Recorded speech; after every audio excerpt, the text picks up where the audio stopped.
Well, come on then, unmute him. I'm not discounting them. Calm down. What do you mean? I literally collab with the leaders. What are you talking about? The party's run by a Hasan head. Hello? Who's he talking about? I don't know. His Twitter community or something? He's the man. He said the party, so I hope he's not talking about New York. Wait, what do you mean by that? He said the party's run by a Hasan head, which makes me think that he was talking about like a political Very movement embarrassing, or something. very grave. We have no idea where this is leading. You endorsed Jill Stein for crying out loud? No, I didn't.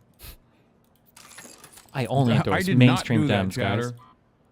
I have no problem like working with third-party movements, but don't make up nonsense. What are you, one of those fucking liberals that lies about my shit? Jesus. Bro. I did not endorse Jill Stein. And I'm not saying that because I'm like scared of like what the liberals keep saying. I just, you know, I care about the truth. Did he say who he voted for yet, or does he lie? I don't even know. I don't know if people even asking that question, so. And this is totally unprecedented and embarrassing, uncomfortable for the monarchy and indeed for the country. Really a surreal day. Our correspondent in London, Benedict Pavio. Benedict, thank you for bringing us that breaking news. Now let's bring in our Patrick Reeville just outside Buckingham Palace. So Patrick, we're being told that Andrew has been released, but is under investigation and not charged. What exactly does that mean? Yeah, Kira, as you say, just in the past half hour or so, Andrew has been seen leaving the police station. He was captured on camera by reporters there. As you say, the police saying that he's being released and remains under investigation. At the moment, it does not yet appear that charges have been brought against him. We had heard from prosecutors saying they had not yet advised the police on whether a case could be brought against him. You know, usually in the UK, police do the investigating and then prosecutors assess the evidence and decide whether enough can be brought, whether the evidence is sufficient to bring a trial. But obviously, we still know very little about what these allegations are. We understand that it is related to these emails in the Epstein files where it appears that Andrew was basically passing sensitive information to Jeffrey Epstein about his travels as a trade envoy. And as a trade envoy, he would have been, in theory, bound by some rules of confidentiality. Only one thing. Under British government policy and law. But as you say, for now, we don't yet know too much more about that. But clearly an absolutely extraordinary day here in the UK, one that is unprecedented for the royal family. No royal has been arrested in modern history. And so a very difficult day for the royal family and for the monarchy. Yeah, 400 years since that happened last time. So what comes next for the former prince? I mean, that's a great question. You know, obviously we've seen him now leave the police station, and frankly, nobody knows. Will now this lead to him having charges brought against him? Will he?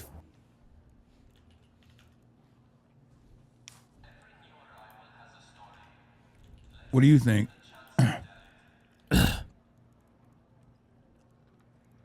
You think I'm fasting? Does it seem like I'm fasting? Is it Ramadan, Mutin? Uh-oh. Oh my God. I forgot. Is that the answer you think is going to happen here? Oh no. The food just fell in my mouth. It was just in front of me, packaged, ready to be consumed, and I forgot that I'm supposed to be fasting. Is that what you think? Is that what's going to happen here? He's mad. You're on Mecca time? Yeah.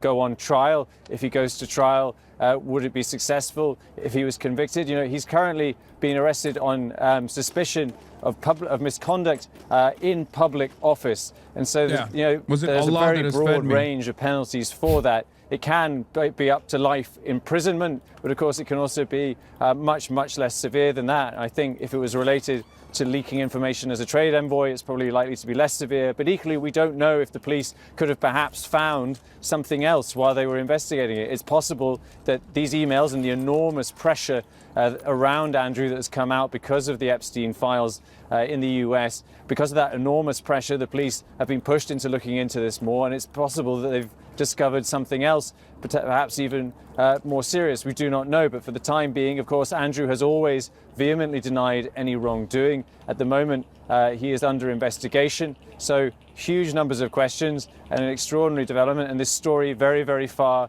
from over, Kira. Patrick Reevell, we'll stay on the story. Thank you.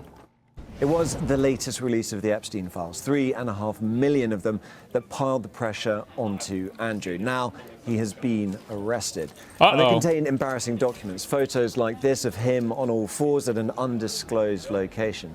But the police investigation doesn't appear to be about his interactions with Virginia Giuffre or any potential allegations of sexual abuse. Allegations Andrew has always strongly denied. Instead, it's his time as a trade envoy, an official position that is under scrutiny. The timeline here is really important, so let's start with that.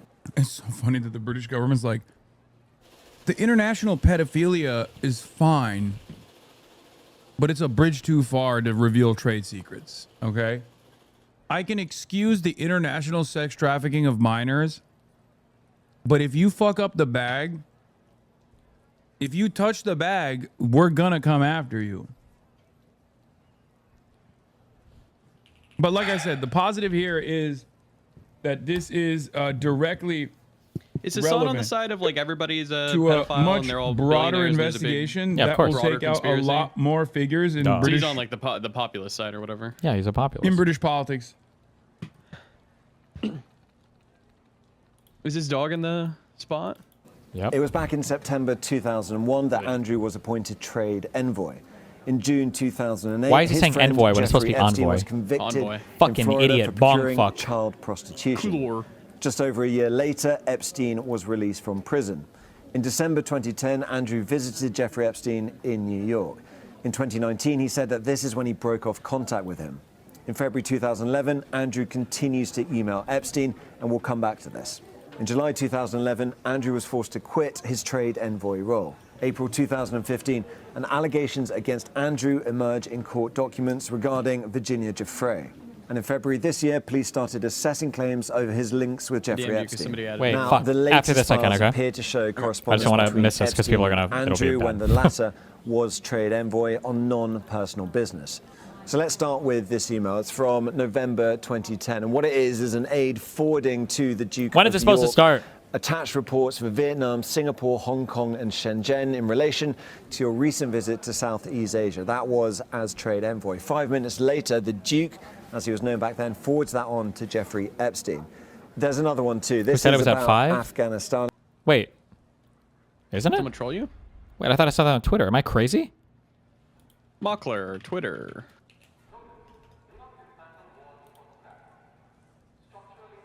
$1.8 million on YouTube. Brady Vance, something there. Full video. I never saw a time. Pedo Cabal wants Iran. At Adam Mockler, Convo. Wait, why did I think 5 o'clock?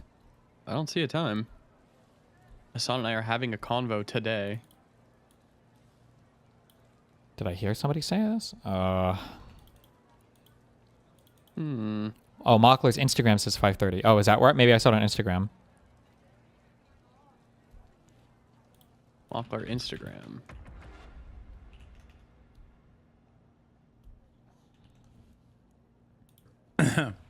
Yeah, Instagram says 5:30. MI6 is logging in. Bro, it is literally full blown. Like, the theory now is, was he a Mossad guy and a CIA guy? Or just a Mossad guy. Or was he something above Mossad? Okay. And definitely still work with the Israeli state, but like, at what capacity? The global, broken. the Oh, that's global. GG. What? This is Hasan, of course. What do you mean? That's the only question that is taking place. Like, there's no... No one who is even remotely sincere Refresh, right? about making Accurate assessments about We should leave Jeffrey right here. Epstein's entanglements with espionage agencies is saying that this is not related to Israel or America, and it's like Russia or whatever. Like liberal media will say, "Oh, he's Russia," but who was he serving? Or were the agencies serving him? Trade envoy, an official position. He has denied all wrongdoing. And Les Wexner's attorney, to RFK Jr. or Hasan. Les Wexner's attorney did not like this man's answers to the questions during the House Oversight Committee deposition. He told Wexner, "I'll fucking kill you if you answer another question with more than 5 words." Okay, wait, what?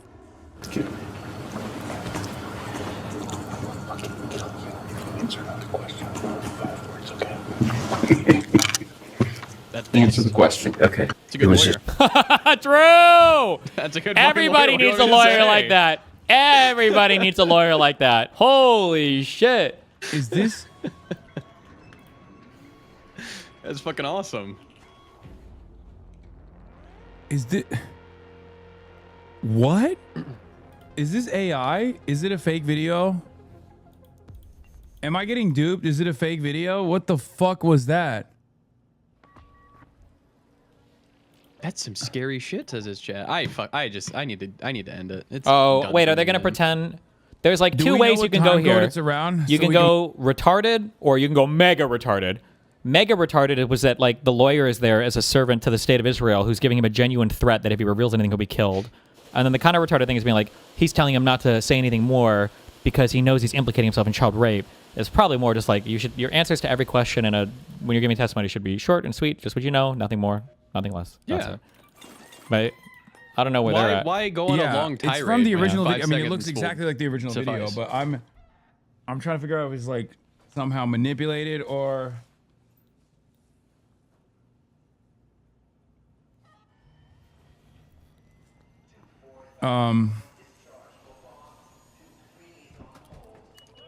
When we you need did the chat. big Is this political real? lefty, It's probably like, a exercise, joke, you really but I got want rid to of see all the context. retards, huh? They Every all single went one, here. right? God. Well, I'm still here. Just regularly done.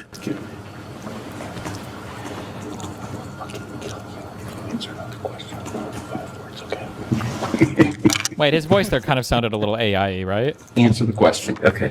But it could just be like the sound or whatever. Could just be the shitty. I mean, he just Yeah, straight up fucking says, sound, but- "I'll fucking kill you." He whispers, "I'll fucking kill you if you answer another question with more than 5 words." Okay. Okay. Oh man, I need the Hasan interpretation of this. Oh boy. That's AI This is on? gonna be No, good. it's not AI, bro. Notice would not fucking post this. Oh. 42505. Thank you, chatter. Jesus Christ, y'all are. No one else is doing it like this, chatter. It's probably a joke, but I want to see like what came after it or what came Probably a before joke. it. No, it was a genuine The death threat. complexity. Those clients. Is that if It's you gonna be were like, is the doing lawyer it Jewish? 3 or 4 Bro. days a month, certainly a week or a day a month, just focusing on these things because there were accountants and tax lawyers and other people. And then what's in setting up, as an example, I didn't have the idea to inventory furniture or valuables. And it's like, how could you have all silverware in your house? Yeah, lawyer's about to lose it. I didn't count forks and spoons, and it's like Jeff said, people could be walking out with forks and spoons. I said, gee, that's a good idea. We ought to have an inventory. And then there was Oh no. I hired a lady to be like the house manager. For being the L brand guy, pedo fucks got no drip. Yeah. 42508, it's coming. Who had run Wait, the what? U.S. Embassy in Rome. And What's said, 42508? "Yeah, I know What's how that to do mean? this." And I said, I assume well, why when the don't we guy keep says that inventory? first. I said, Oh, sorry, I'm retarded. Stop Okay, it. sure. She said, well, yeah, I could do that. So she did that that's kind of a puny example, but I wouldn't have had the idea. But then all the things were inventoried. That wasn't work for me or Jeffrey. It was just regularly done.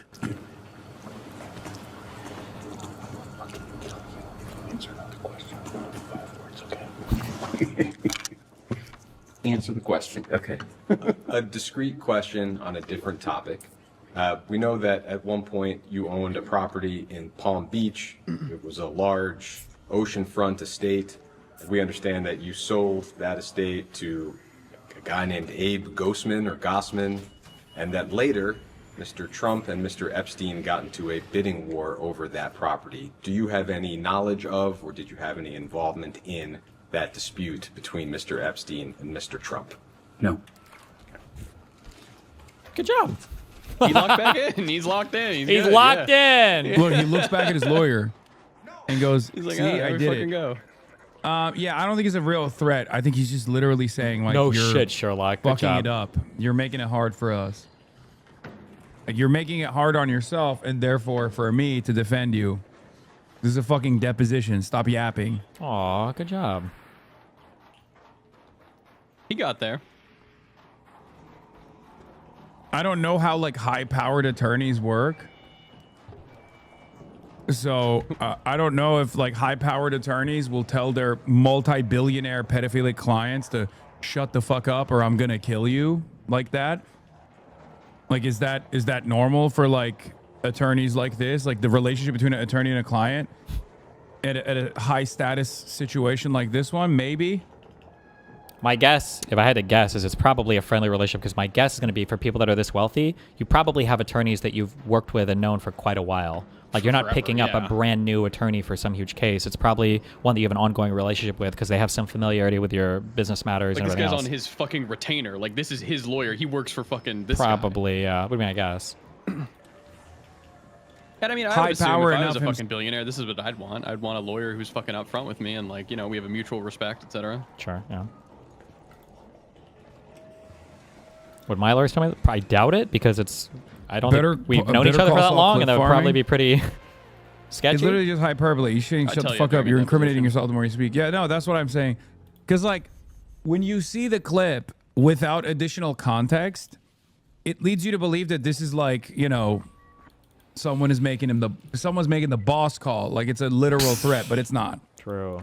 I think it's just a joke. Like, I think he's just Has like a prank show ever gotten a lawyer being hyperbolic. It's not his hand. and then, like, acted like a client who was, like, just doing the wrong thing on purpose? I feel like that would be really funny to see a lawyer have to deal with that. Wasn't that kind of in the, not exactly, but do you remember the Nathan For You episode where they got the one lawyer for the dumb Yes. Starbucks thing? And he, like, jumped over the table? Yeah. That was awesome. I'd like to touch on a few specific allegations that Also, chat. Legalize comedy. Come on. Legalize comedy. Like, don't make me do it, you know? With respect to Mr. Epstein's crimes, Maria Farmer has been discussed several times Epic today. soundboard. I'll try not Oh to my god, that's so repeat epic. that too much. Your elder millennial fans are making Hasan soundboard memes on TikTok? This is elder millennial shit. Oh my god, we're so cooked. I'm getting There mogged are right a few now. aspects of her story that I did want to touch on with you. Ms. Farmer has said that the home that we've discussed, you said Mr. Kessler sold it to Mr. Epstein. It's adjacent to your property. Ms. Farmer has said that that home at the time was guarded by your security staff. Wait. Oh my god, did you question the question? Did you write this letter to Mr. Epstein for his birthday book? The same letter that Donald Trump, a similar letter in the same book that Donald Trump denied writing and doodling on. This was Les Wexner making titties as well underneath it. Retrousse. Whoa, boobs! Whoa. For the real ball knowers. Hold on, those are big okay? boobs. You yourself write this letter to Mr. Epstein? Sadly, I did. Did Miss Maxwell approach you to write this letter for Mr. Epstein's birthday? I'm gonna be honest, like it's actually it's far better drawn than Donald Trump's shitty ass fucking drawing. I'll be honest. Like, this actually is decent handwriting. Like, you don't this have is to give him credit for from that. a purely He's like, I'm an aesthetic artist. standpoint. Like, this is a stylistic choice, and it's actually This not means that Son wrote something similar to this bad once. at all. True. It has perspective. It's actually a decent fucking drawing.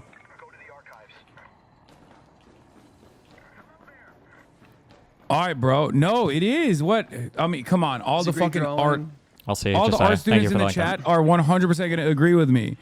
Being able to show depth and perception with such simple lines requires artistic talent. Okay, also that right boob, like stage right, Like, from he our left. literally- I don't know if that's a realistic boob. I feel like you Like, probably have some issue going on there. has- This is a 3D image with like 1, 2 lines and a dot. Okay. As a boob drawer myself, like I know game. I game There it recognize is. game. Uh-oh. I was right again. Fuck. I feel like the people in here are doing this, the tick thing. You said but we're not shooting anybody, right? We'll just try to out tick them, I Yeah, guess. we're not shooting anyone. Okay. We can do the no Russian shit next time. It's funny because like the actual like art chatters are going to agree with me no matter what. Like it's just. I think the request was to write a card or a note or something for a birthday book. And did that come from Miss Maxwell? I don't remember. Hi. Mr. Wexner, would you please read the main body of the birthday note for the record, please? I wanted to get Kaya? you what you want. So here it is. Bad dog. Beat the Happy shit out of her. birthday, Your friend Leslie. And what was your understanding of what Mr. Epstein would want? He was a bachelor, so I drew a pair of boobs. You've as a kind of a joke and offhand. He's talking too much. Understand. I hope you do. You said a few times throughout this deposition today that you did not consider Mr. Epstein a friend of yours. However, you signed this letter, and I quote, "Your friend Leslie." Why would you sign your friend Leslie to someone you did not consider to be a friend of You're yours? sending someone a birthday letter, you're their friend. know. Probably. Yeah, triple S. Shrimple eyes. On meeting Trump with Epstein. Did you ever spend time with Epstein and Donald Trump? Together? Yes.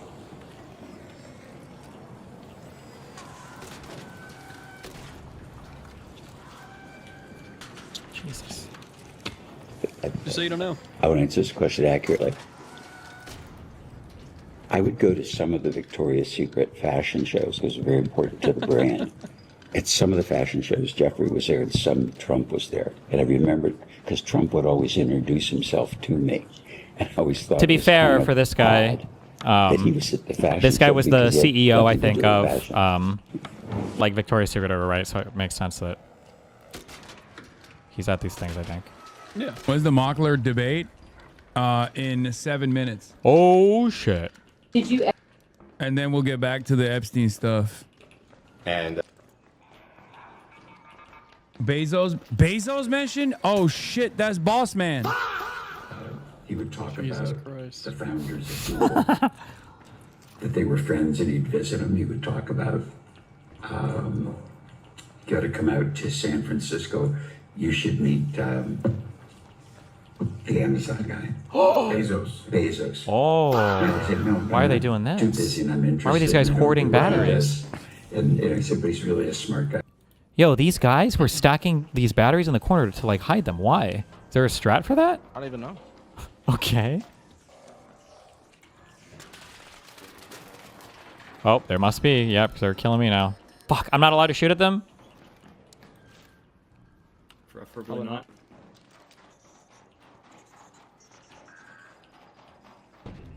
I'll just run.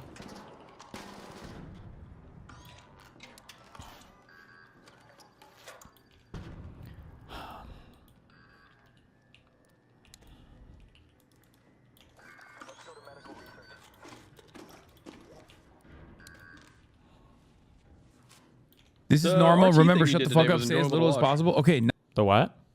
The RT thing you did today was enjoyable to watch. Thanks. It was okay. I didn't know it was going to be over trans shit. Okay. They can't open You that door didn't know until when it I was going to open be right? over? Well, no, it was the subject matter was supposed to be him interviewing me about like the state of alternative media or something. That's what the subject, that's what they brought me on for. That's what they pitched to you, and then they were like, Yeah, so I don't know how it "Psych." became like another trans debate. Knowledge of illegal activity by Mr. Epstein prior to his arrest in 2006.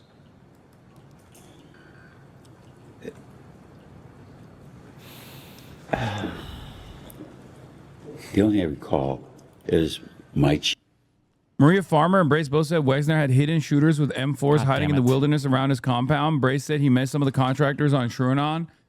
I mean, that's not surprising. He's an immensely wealthy individual.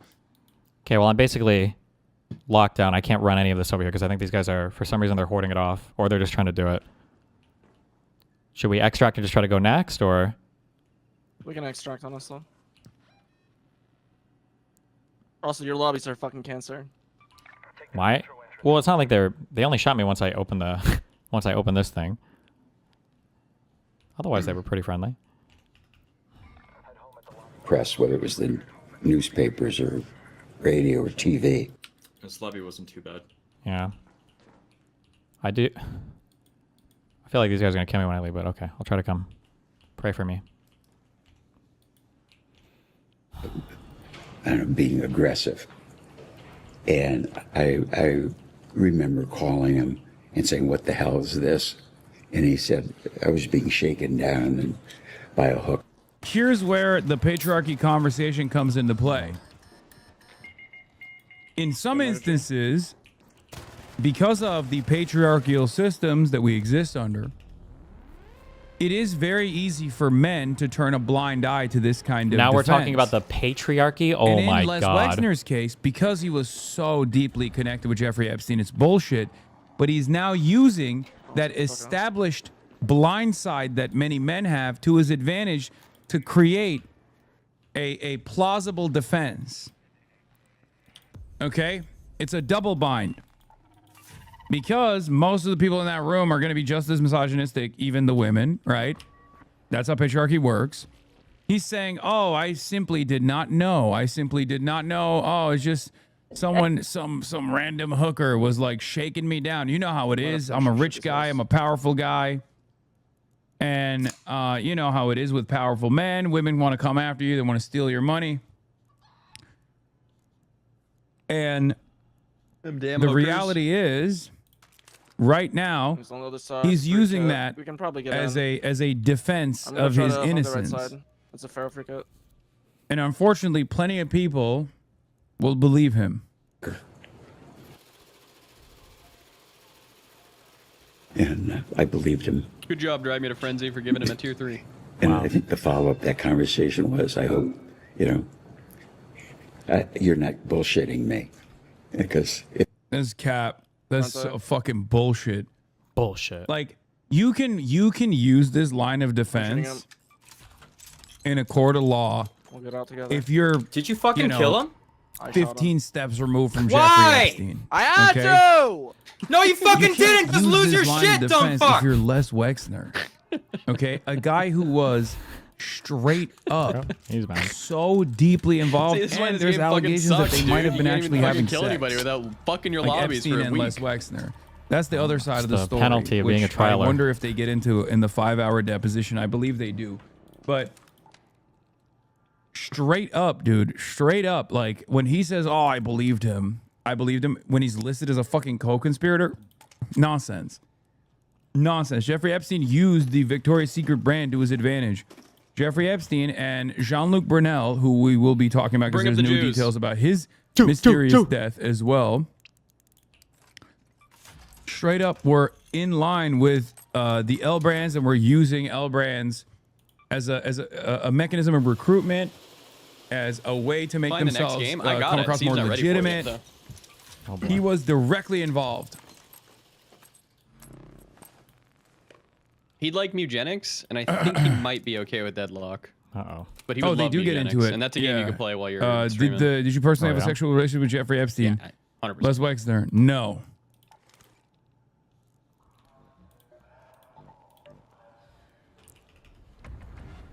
Where's the Mogler?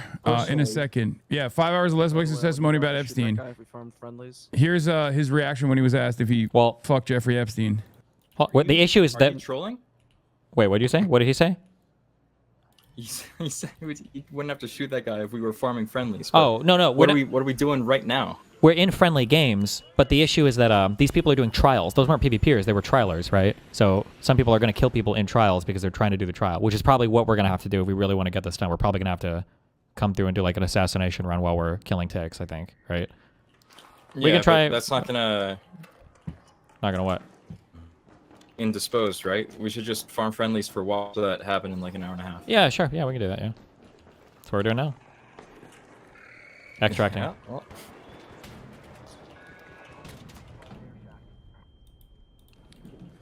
As that business relationship became closer and you eventually hired him, I assume he pitched his services in some way. What was his way of framing what he... Was that him or you? That's him. This is like... people will say, like, how are you not a conspiracy theorist? Because remove it, dude. I don't think the Rothschilds are fucking unique, brother. Okay, That's this what lobby? the difference is. This. Yeah, it's you fucking guys. This was a danger lobby because you killed someone. This is on you. This is on you, crying. They weren't even trialers. They were just murderers. They were murderers. 3 fucking days. First Or guy any in other 3 days, they're losing billionaire's it. a fucking billionaire. Capital owners are... Bite the bullet like I did and make a goddamn second account. You should never be shooting at player. You should be downloading anti-player shoot hacks. So if your crosshair is over another player model ever, you can't even push the trigger, okay?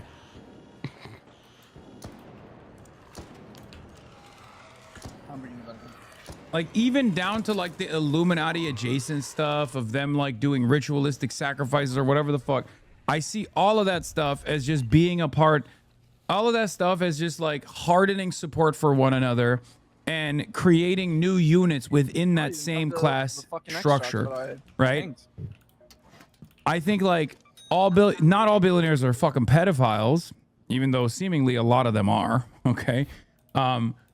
But I believe that all billionaires, all class, all members of the ownership class are operating along their class interests. True, thank you. Okay? They do like frat hazing, shit like that, but that's all just to further indoctrinate you into a different part of the same the same ownership class. So like basically create a system of support.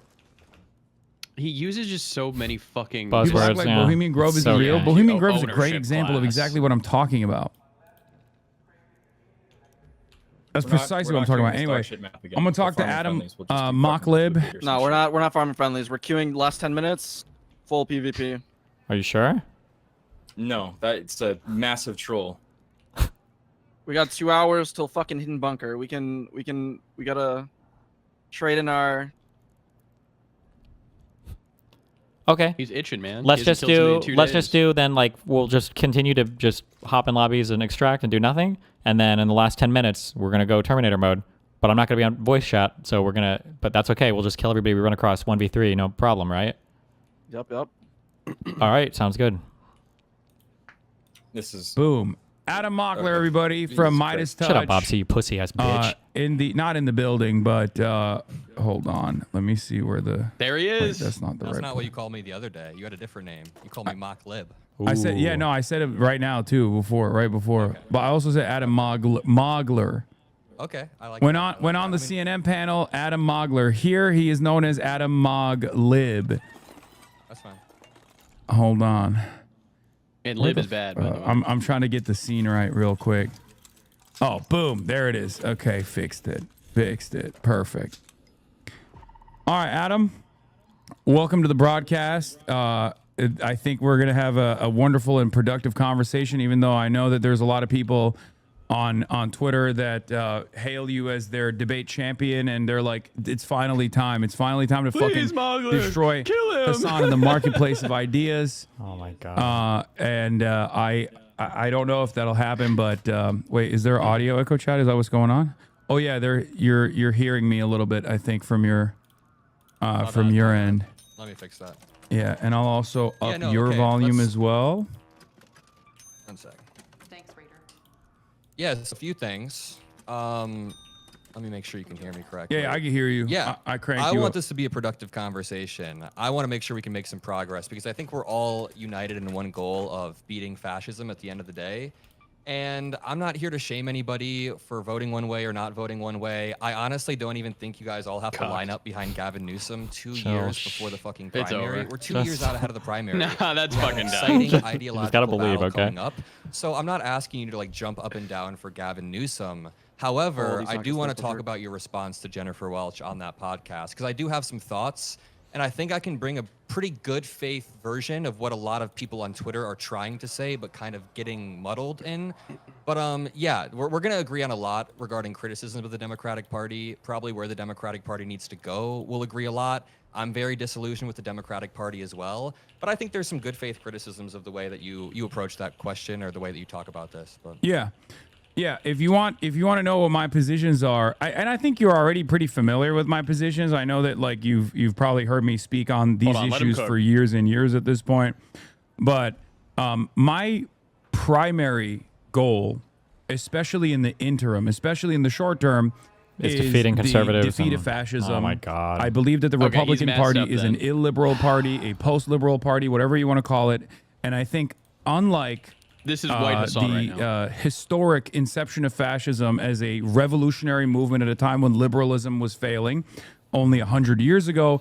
This time, we have two liberal parties in America. Is what failed 100 years ago? Political theory, we have two liberal parties, right? Like we say conservative, whatever, but like technically the Republicans are also a liberal party. Yep. And now the Republican... Well, not MAGA. Yeah, the Republican Party is historically a liberal party, but is now turning away from liberalism and becoming an illiberal party, a post-liberal party, and turning into a fascist party. I warned about this the first Trump election as well. I warned about the proto-fascist nature of Donald Trump. I thought that it was important to make that distinction. I didn't say that Trump, like season 1 of Donald Trump was fully fascist, but season 2 of Donald Trump is. And I think it's important to make that distinction as well because, like, you can see the MAGA difference, is not right? Like, different from neocons or any other fascist liberal. There was a lot of naked liberal. corruption, a lot of things that were going on in the first Trump administration, but the second Trump administration has been so brazen, so obvious, and it's not like they've hidden that reality at all, especially when they were running to become the president, when they were running through the Please turn emotes on. Election season. I'm on the verge of losing my mind against hearing liberal enthusiasm for dead-end institutionalism. Nice. And obviously, I also want to build socialism. I want to build a working class movement. And I don't think these two goals are at odds with one another. I think both historically and also in general, I believe that the evolution away from the liberal system that we exist under that is now failing for the second time around and making way for fascism. The only solution out of that is failing for the second time around. How does he even say Nazism is like a failure of liberalism? I don't understand. Because in Germany you fail, or what? Those are my two main points. I mean, I guess I want to ask you, do you think it would be easier, do you think it would be meaningfully easier to build this working class socialist-based movement in a liberal society or an illiberal society? Oh, historically speaking, most likely an illiberal society. At least historically speaking, socialist and communist movements have unfortunately there we go. The Red-Brown Alliance, baby. Successful when material conditions have worsened. Yep. I don't want that to happen, though, because I don't want to live through that, and I don't think that is like an appropriate thing to move towards. I don't think that that's good for people. I think it's very violent and very deadly. I don't want the material conditions to deteriorate. Yep. But if you're asking me, like, honestly, from a historical perspective, no, it absolutely I'm basically asking. I'm basically just asking if we get to a 2028 and like, I guess we can get into the hypothetical of Newsom versus Vance, but it's not even about that. They're kind of just stand-ins. I don't even want to concede who our nominee is going to be 2 years ahead. I should be willing to fight on this point, but a meaningful difference in building a pro-labor movement under a JD Vance presidency, which would be much harder, versus a Gavin Newsom presidency. I mean, JD Vance's entire career has been trying to step on top of workers. He wants to. I agree. He endorsed Project 2025, which literally wants to bring child labor laws back to 1938. He's fundamentally illiberal and doesn't want to let you organize. I mean, like, a lack of organization is part of not living in a liberal society, right? They will squash that. They will kill communists. They will kill socialists. That's what they did in other fascist societies. They killed socialists and communists. The Democrats Meanwhile, do the same Gavin shit. Newsom, however insufficient you Wrong. may think he is, It breeds and this is not complacency. an endorsement of Organizing Gavin isn't Newsom, liberal. I'm just trying to illustrate my points of, you know, the That's different full realities cap. we It's could two sides enter. of the same coin. However insufficient you This think guy has Gavin nothing to Newsom offer. is, he would allow for a really strong If it's labor nuke movement. He scum, would we are allow cooked. for Oh you my guys God, to using at least, Trump nicknames. you know, organize, and he would probably communicate with you guys. Ask him if he would vote for AOC. Imagine a liberal saying no to that. You're not against like So organizing a labor movement, right? But No, I'm not also, against that. What does that mean, though? Also, can you crank up your volume a little bit on your end? Because I maxed it out, but people still are having a hard time hearing you. Yeah, my bad. A lot of calls No, it's all good. Damn, Mike.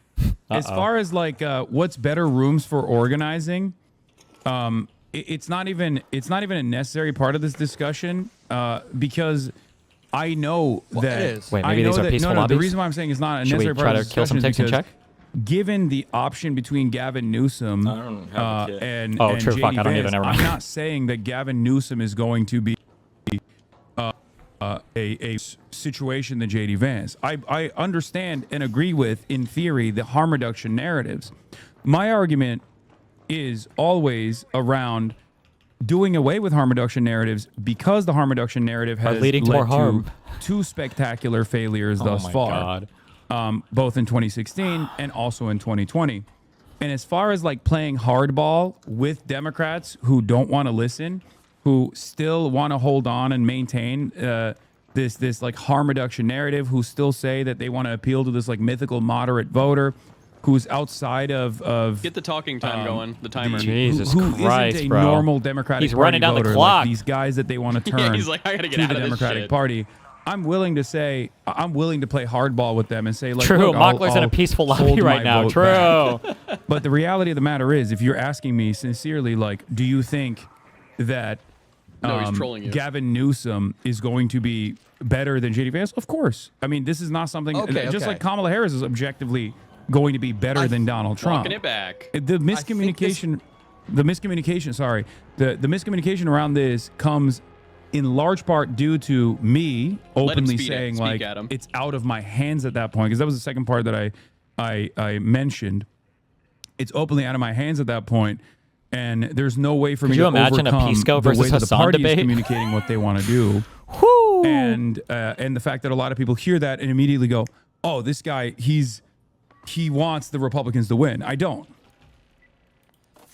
Yeah, I don't think you want the Republicans to win. I don't think that at all. And here's where we agree on, actually. So I keep hearing you say that you don't want Democrats to run on the harm reduction narrative in 2028. And I totally effing agree. If we're running on a harm reduction narrative in 2028, we have failed somewhere massively. We want to build an exciting, forward-looking message that can turn out not only our base, but Americans He hasn't even got to speak yet. How can I say that? Not just us unified to our opposition of Donald Trump. For the past decade, we have been defined by our opposition to Trump, and we need something more exciting. So I agree. We should not run on a harm reduction narrative in 2028. But like what you just said, how you just worded your statements, was Way not different. how you worded it when Jennifer Welch asked you that question. No, You I said thought at that point I it would vote third party because it's out of my hands at that point. No, you said at that point it doesn't even matter. Yeah, You at that said point, at that point sorry, it doesn't- that what I meant is it's My out of one my hands. singular This is vote. The Oh, argument what he that I made meant. with So Kamala Harris cringe, after bro. like urging the No, campaign you misunderstood me. to listen to the warning signs that the people were giving them about their reluctance to address Gaza in a meaningful way, like signaling that they would truly be like an anti-war a party, even though Donald Trump is like a fucking warmonger. Trying to get them to communicate that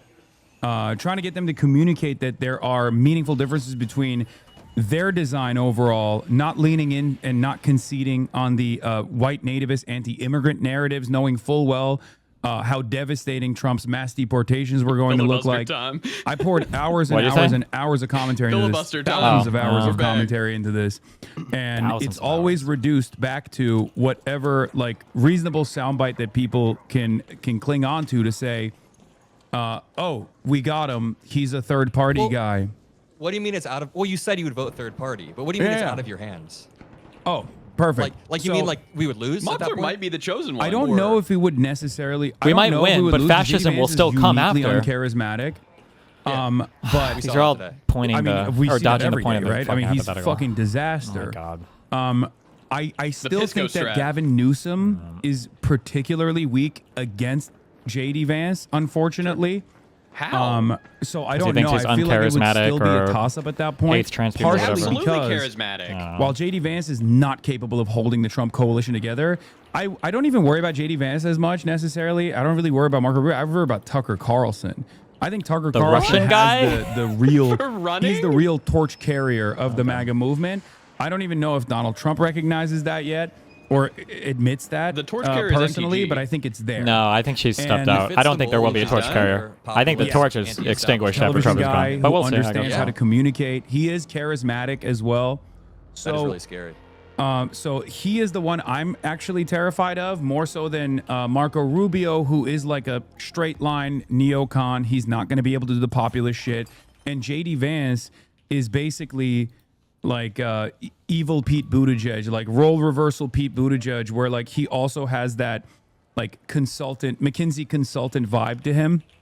I like to say when JD Vance comes into your neighborhood, you know that like the coal mine is shutting down. Like he has the attitude of a guy who's going to be like, we see you, we hear you, but we have to eliminate some redundancies. And I think most working class individuals, regardless of the MAGA cult, kind of see that he is insincere. So he doesn't have that populist element. And he tries to make up for it by being like this gross little groiper, even though he has a Indian wife and Indian children, and therefore even the super racists don't like him for that He was reason. pushing him on the So voting thing, and then he went off on a tangent. These are just like the two default positions that the Trump administration is like, looking at right now. But I do think it's like possibly going to be Tucker Carlson. Now, going back to Gavin Newsom versus JD Vance, Gavin Newsom,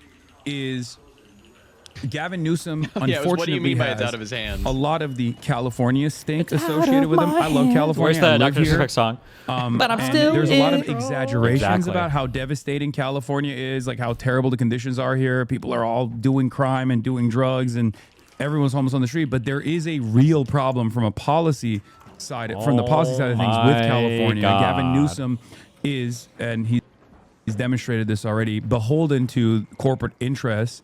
And will pretty aggressively go out to bat for corporate interests in general. Sometimes The he's pushed billions. back on a lot of special interest groups in California. Does though. he have any They're fucking sure examples? But the number one Climate problem change, facing all Something Americans, being opposed to, like, I a think you wealth and I tax, will agree basically. on, The other billionaire than wealth tax or healthcare, is housing, right?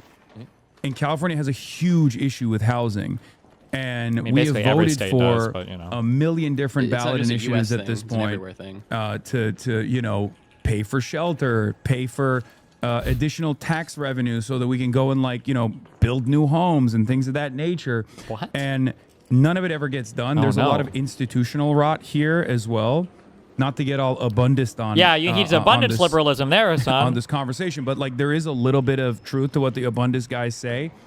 And Man, we're all over the place so right now. that homelessness narrative will stick for the uneducated, but even for the educated, like the educated voters, they will also recognize, like people like myself, recognize the setbacks that Gavin Newsom has presented to combat the housing market issue in the state of California.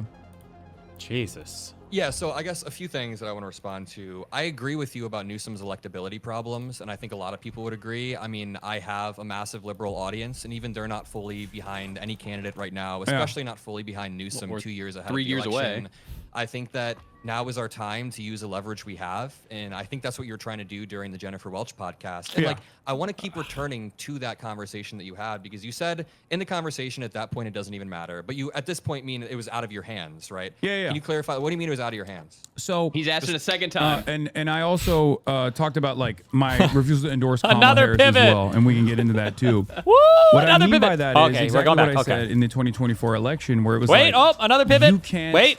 as a singular individual, or even with like the entire might of the media behind you, outflank the actual campaign. Chud, no one if can do Gavin anything. Newsom is running as the Gavin Newsom that we know so far, he'll say certain things like, "Oh, I refuse to take money from AIPAC." Great, but then when push comes to shove, like he will still be inconsistent on the issue of Israel. He won't like fully subscribe to Not Israel. to punishing Israeli leadership, or fully subscribe to like refusing any sort of arms sales to Israel. and outside of Israel, of course, beholden to corporate interest when it comes to like the real estate lobby, anti-Medicare for all. If he runs as that, okay, there's no amount of advocacy that I can engage in that will make him look better. I can consistently talk about how much worse the Republican side is going to be. You were asked if you would vote for him. And I'm not even saying you should have said yes in that moment, but you were asked, would you vote for him? And you said at that point, it doesn't even matter. Here's what I'm getting at here. Yeah. I think there was a very solid answer you could have given that didn't outrage the liberals online as much. And I know that a lot of people flung a lot of shit at you on Twitter. That's always what happens. But yeah. I think there was an answer where you could have been like, listen, I refuse to pre-commit to any candidate 2 years ahead of a primary. They have to earn my votes, and that's what I want to see. And I totally get you're on stream like 8 hours a day. You're not Who cares? Whose child is this? perfectly. Ooh, they hate him. Here's where a lot of liberals online are mad, and here's where we're all kind of talking past each other. I see a lot of people online saying, all liberals want us to line up behind Gavin Newsom 2 years before a primary. And that's not even the argument that any of us are making. I think where a lot of liberals have problems with the way you speak about the Democratic Party is that you try to minimize the gap between the Democratic and Republican Party. So Mega true. I can totally grant that you meant to say like, well, you were asked, you were asked, would you vote for J.D. Vance or Gavin Newsom? You said, I'd vote third party. At that point, it doesn't even matter. It feels like you're drawing a false equivalency. And then a few days later, you basically said, Gavin Newsom will only be marginally better than whatever Republican candidate there is. Then you said, Democrats have literally written you out of existence regarding trans people. Wait, did you see the rest of that quote? I watched the video, but yeah, I watched the. What's the rest of the quote? Did you hear me say that marginal differences between each candidacy, like marginal differences between two parties, leads to drastically different outcomes for marginalized populations? Having said that, however, from the eye of like a voter, they don't make that distinction at all, especially if they are coming at it from a privileged position. If it doesn't like attack, if it doesn't harm them at all. And not only there's not that, a marginal. So you're kind of conflating two things. When you say there's a marginal difference between the two parties, I think that signals to people that either way they vote, it doesn't really matter that much. That's how people take that. When you say trans people you said like Democrats would shoot trans people in the back of the head, that signals that Democrats aren't really that different than Republicans, when that's not true. There's not a marginal difference between Democrats and Republicans. There's a very meaningful difference. If it was like Obama versus McCain and you said there's a marginal difference, I said fine. Democrats would, it's exaggeration. Democrats would kill trans people if it meant securing additional electoral votes. And that's not an argument that like Democrats are going to run on a policy of killing trans people. It's a hyperbolic statement about Democrats cutting out trans people, which, as you saw probably in this last week, in the aftermath of the fucking neo-Nazi MAGA dad, or not MAGA dad, the trans shooter that was a fucking huge neo-Nazi, who's apparently his son was also a neo-Nazi, who's in prison as well, which is, not very shocking. There were a lot of people floating around bad polls about, not bad necessarily from a, like the polls are fine, but they were polls that made it seem as though the trans issue is something that we as Democrats should not actually advocate for. It was Lakshya Jain. And I always go back to obviously the first week after the Kamala Harris election defeat, where a bunch of prominent Democrats who got yelled at, to be fair, by other Democrats in the caucus, but a bunch of prominent Democrats went on television and immediately were like, we lost because of the trans stuff. They put a lot of overemphasis in the Kamala Harris is going to give bottom surgeries to Guatemalan transgender prisoners in immigrant detention facilities. My argument always is, if the Democrats actually put forth policies that people have to attack, like the Republicans have to attack, then the trans issue just becomes unserious and a relic of the culture war that people don't pay attention to. Yeah, and they don't. In the absence of definable policies that you can associate with the Democrats, how do people listen? Oh my God! By what their enemy, the Republicans, define them as. Yeah. So.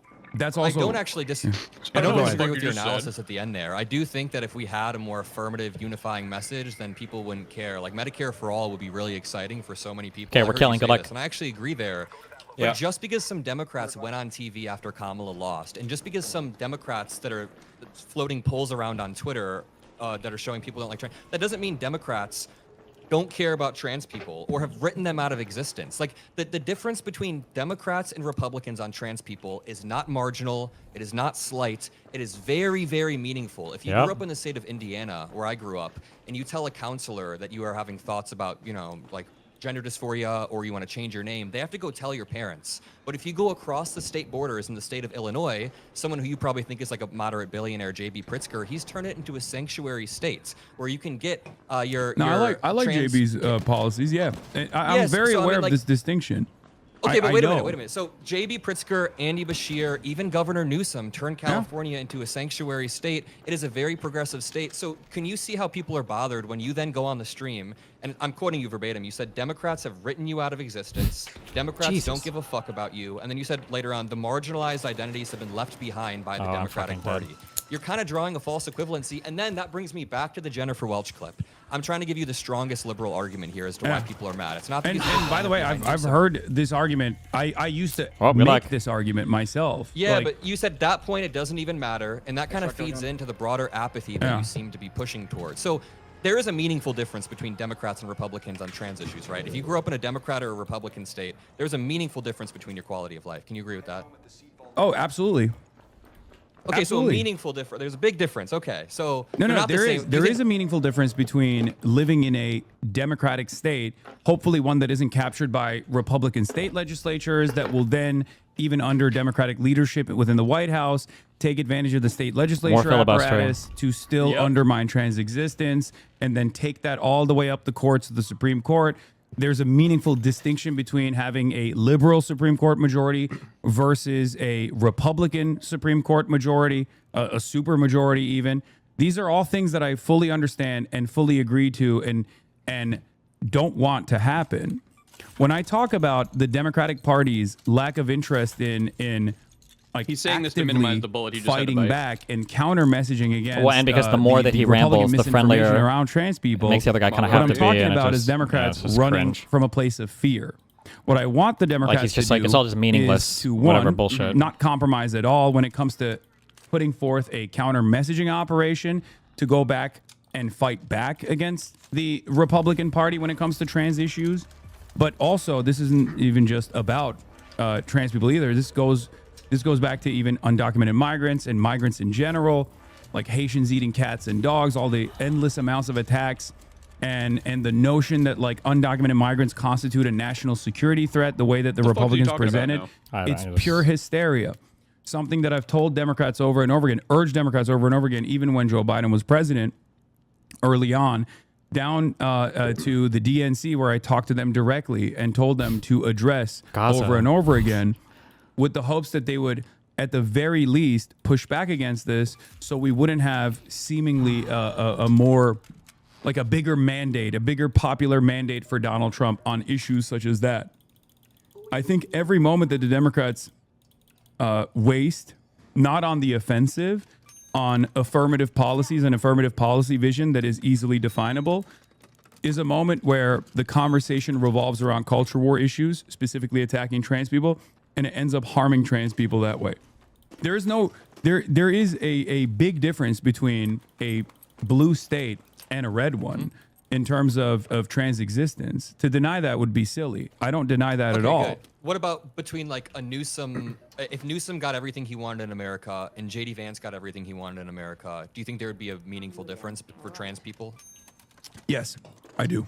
Okay. I mean, we're like Donald Trump's first action when he came into office. Like this might come as a surprise to people maybe in your audience or people that have seen these clips and assume that I don't think that there's any difference between a Democratic leadership or a Republican one. I will never work with the Republicans. Well, I guess maybe Thomas Massey on like a very random issue. You know what I mean? A random issue that's like the Epstein files, something like that. But I don't agree with Republicans ideologically, and my criticisms of the Democratic Party revolve around their closeness to Republicans or their endless interest in conceding to Republicans on certain issues, because that concession doesn't actually end up causing them to win elections. The only thing it actually ends up doing is those concessions actually normalize some of the Republican agenda items in the eyes of the base of the Democratic Party. And only until people realize how devastating the outcome of those policies are do they turn around and go, oh, I have buyer's remorse now. Fell for it again award. I didn't realize that the party that said they were going to do mass still going, by the deportations way. Yeah, is actually the doing talking mass time is deportations, literally or I like didn't 3 or 4 to realize 1. that I those bet. mass It's deportations are going insane. to look so fucking Jesus. violent and so disgusting that my neighbors were going to be in fear. Yeah, I agree. I agree with a lot of that. And I don't want you to think I was just watching clips of you. I watched your entire No, stream. I know. Where it just felt like you were saying two different things at once. You take these really Let's clear 6 and medical, kill anybody we see there, and then move. We'll do like one rotation around the map and kill everybody we see, okay? Go, go, go. You quite literally said Democrats, or you said the marginalized identities have been left behind by the Democratic Party. And then you go on to explain in a little bit more nuance that yes, growing up in a trans state or a red state would be better than growing up in a blue state would be better than a red state as a trans person. So you do clarify that in the video that I watched. But can you then see how Democrats, or at least liberals on Twitter, who are just seeing you repeatedly say this, Gavin Newsom will be marginally better than whatever the Democratic candidate is, but you then just said to me that you think he will be meaningfully better if he got into marginal the office. differences. This is such a terms of stupid point policy that he's making. in the way that they communicate it. Like Gavin Newsom, I don't know what he's going to run on in terms of Marginal differences could defending manifest trans in people, huge right? ways. Like, So it's a huge difference I don't know then. how big of a part of his advocacy this will be. I can only look to what he's trying to do, what he's trying to present himself as right now, right? Because we can look at his experience as a governor in California. We should get these guys right here. Come on. But then, if there is a significant difference that he's communicating now because he has ambitions of higher office, it's only causing to assume that he is going to probably pivot, like many other Democrats, to this mythical this center for the mythical moderate voter. Do you think that that's an unfair assessment? Let's just start there first of all. Going assembly next to the center. No. That judging by the position between what kind of trans protections that he has signed into law when he was the governor, when he is the governor of California, versus how he's communicating now about certain aspects of trans identity and trans issues is probably a pretty reliable way to comprehend whether or not he is going. You guys to coming assembly? You're going somewhere else? to the center on trans issues a little bit. No, I don't think you don't can think so? conflate the way he talked. No, I don't think you can conflate the way he spoke to Charlie Kirk on the podcast with the way that he's actually ruled California. There is a very, very meaningful difference between the way that he's ruled California versus the way that Republicans would. And here's the problem. I don't even I don't disagree with that. The reason why I'm asking that is but here's the problem. There's a category error happening here where you keep saying that there's a marginal difference between the parties. And I get what you're saying. I totally get what you're saying. You think there is a marginal policy difference between the parties because you think Democrats should be farther to the left and stand up for the stuff. But when you say that, a lot of liberals think that you're arguing that there's a marginal difference in outcomes. And you are conceding right here, there's not a marginal difference in outcomes. No, there's not a marginal difference in outcomes. Okay, so I think that needs to be clarified more because that does kind of draw some apathy between voters. But going back to Gavin Newsom. Also, he said concedes. He has quite literally changed the way California looks at trans people. Just because he gave an insufficient answer on Gavin Newsom's podcast doesn't lead me to believe that he's going to entirely throw trans people under the bus. Let me just go through this. He signed no, hold on. 107. Not entirely, but do you feel? And I'm not trying to debate you on this. I'm just asking you sincerely. Do you think that it is indicative that there is let Hasan speak, at least in the way that he's communicating, a pivot to a more moderate position on trans issues because he calculates this as more electorally viable? No. Was he asked about trans issues or trans sports in particular? The pieces that I've seen is mostly talking about trans sports and saying that trans sports is a bridge too far or something like that. Yeah, and that can. If they want to extract, we can let them. That's fine. For your worldview, and you can say that is not sufficiently progressive enough. But I think that to say that Gavin Newsom, because he said that to Charlie Kirk, that nullifies the way that he's actually ran in California. Okay. Using that hopefully we've cleared enough. Or does somebody want to come seed vault with me? Because people might be coming out. Let me just lay this out. Newsom has signed a law. Sorry.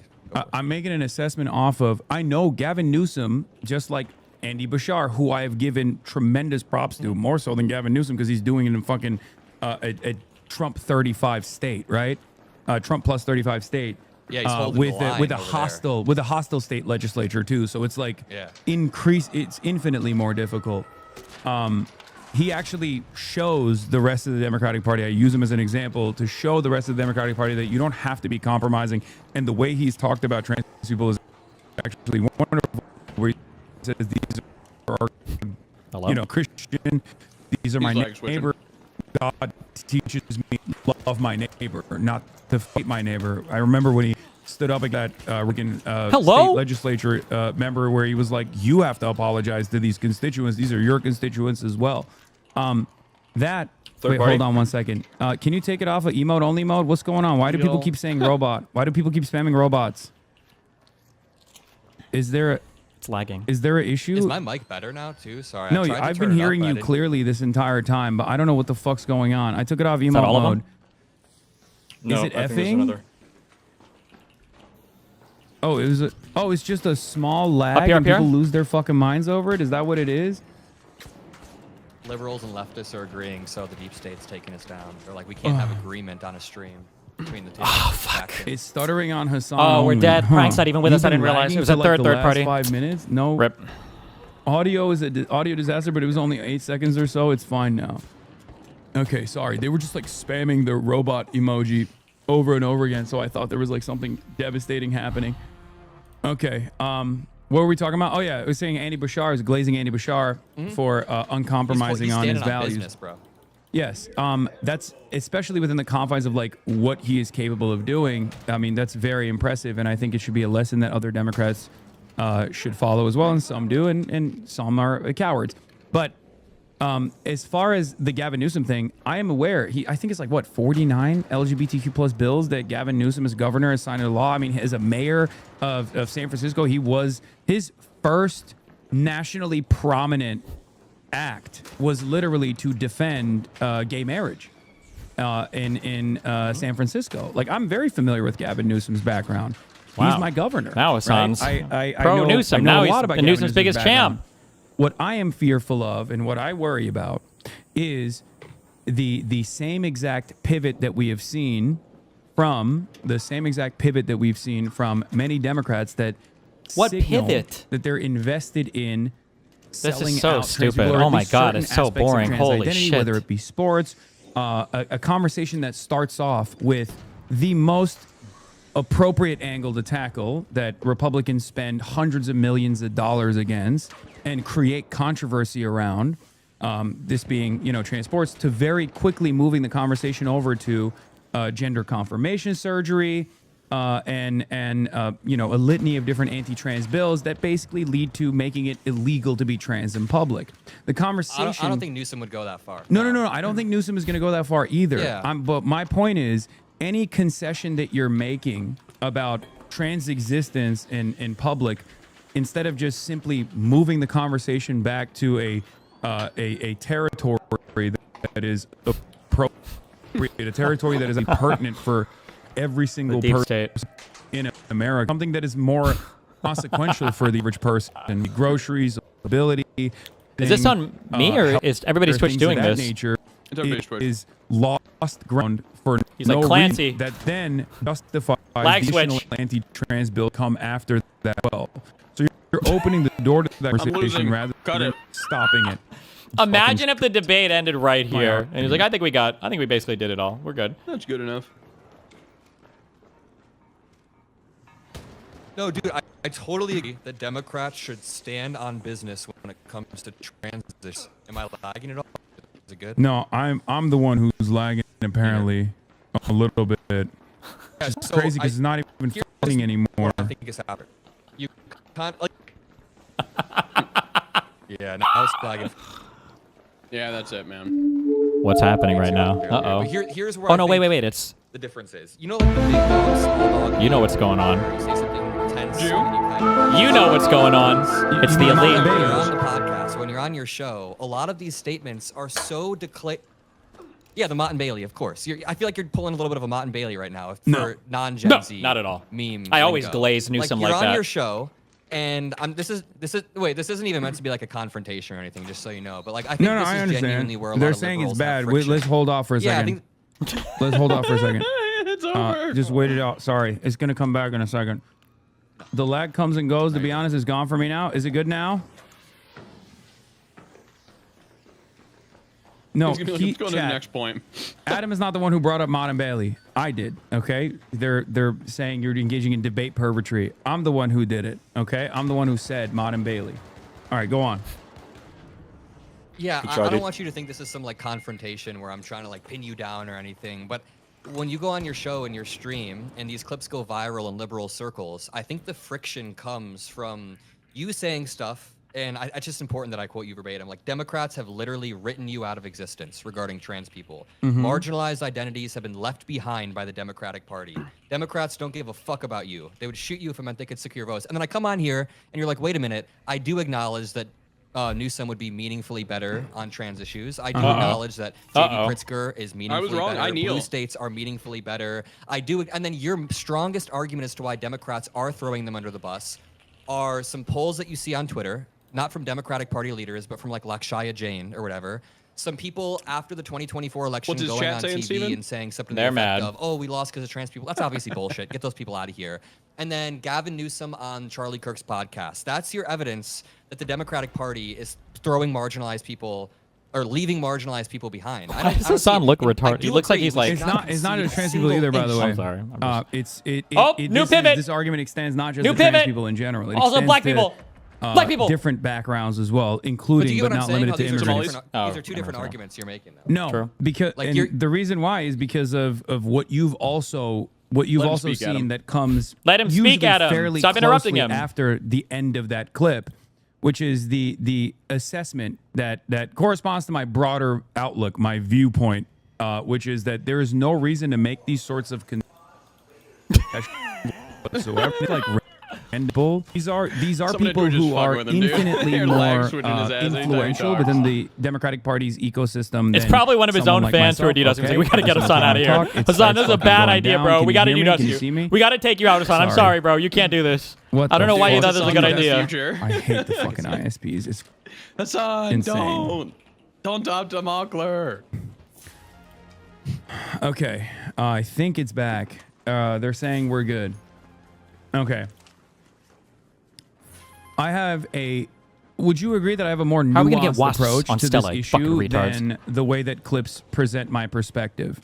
No. Because even when we had the conversation... Because even when we had the conversation with Jennifer Welsh, like Jennifer Welsh and I had that conversation, there was an additional, 2 minutes of back and forth that we had where I was talking about how, like... I watched it, yeah. Yeah, harm reduction narratives are exactly what a lot of establishment Democrats lean on in an effort to moderate their positions for the mythical moderate voter. And this is like their primary vehicle for driving voters to go out and vote, and it's been an abject failure every single time. It's bad it leads to bad policies. It's just these are just like his go-to retard as well. Talking points. Because you and I both agree that we want a fighting Democratic Party, one that fights uncompromisingly for not just individual marginalized identities, but fights for the entirety of the working class in a holistic way. And absolutely, when they don't present themselves as such, and they've been pretty bad at it. I mean, I think I saw you even criticize Hakeem Jeffries as well, or Chuck Schumer at least, like recently, saying like they must resign. Yeah, our approval rating sucks. Yeah, there's a reason for that, and there's a reason for why there is like, I think only a 77% approval rating for Democrats within the party, right? Like we have a historically high disapproval rating right now for the Democratic Party. I think is like 21%. Which is unprecedented for when a Republican is in office, a Republican that is as devastating as the Trump administration has been. That is a fucking massive alarm bell. And I feel like instead of recognizing that, we're still following along the third way neoliberalism of the past, more buzzwords, all the way from Bill Clinton to even to a certain degree Barack Obama as well, where we just keep looking for a more moderate approach. And that's absolute bullshit. We should not do that. It's absolute bullshit. Okay. But sorry, I want to keep going back to the Jennifer Welsh thing really quickly. So do you think that Democrats have literally written trans people out of existence? Or is that just hyperbole? Yes or no? Because if it's hyperbole, of course, no, it's hyperbole. Like Democrats are okay. Because the Democratic Party is a big tent party. Oh my God. Here we go. More the yapping. Democratic Party also is, and this is just how it is for the Democrats in general. Can I finish my thought really quickly? Before you like yap again? I was having really quickly. Sorry. No, go ahead. Sorry. You said a minute ago, like, hey, don't I have... Sorry, no. I just still want to finish lagging. very, very quickly. You said a minute ago, like, hey, don't I have a more nuanced view than you would have thought? You that guys I better had? not be And it's PvPing like, up there. Sure, but you're also just like saying two completely different things. You're giving a completely different argument. You've said He's a king. I'd vote third party because at that point it doesn't matter, and then you switch that to at that point it's out of my hands. You've basically said like all of these statements are hyperbole. That was so when the you're argument that I repeatedly was making. But when you are repeatedly hyperbolizing the Democratic Party as being basically the same as the Republican Party, that creates a level of voter apathy. True. And I think that is why liberals on Twitter are very mad at you. True. I mean, there's going to be like the crazy fucks who are always going to say some random shit. But I mean, like, I think that's the legit criticism that people have of the way that you approach this, is the way that you draw this false equivalency between the two parties. Okay. And then, like, when you get confronted on it, or when someone asks you about it, you're like, well, it's just hyperbole. It's like, no, like, we shouldn't hyperbolize about trans people, like, getting shot by... I know that that's not a serious thing you mean, of course. I'm just saying we shouldn't, like, hyperbolize about how one party treats trans people versus another when there's What is a this, like, meaningful looking around thing? difference. Is he And then like... When we're talking about the marginality between parties, you've said a bunch of times there's a marginal difference. You Hasan's said in a group DM Newsom getting would be fed marginally responses? better than whatever the I think so. Republican is. But then when we talk about it, you say, no, there would be a meaningfully different outcome. Marginal for people on the differences between ground. both parties So lead to meaningful differences for the marginalized identities. That is something that I have consistently. Oh That's something that I've talked about. This is the for dumbest the past point 10 years I've ever This heard is in my something entire that I life. acknowledge. I don't think that there Yeah. is no difference between two parties, Of course except not. for certain issues. There are issues where there are no differences, or at least there is like broad consensus politics, right? And if you wanna explore that, that's actually the biggest part of my argument.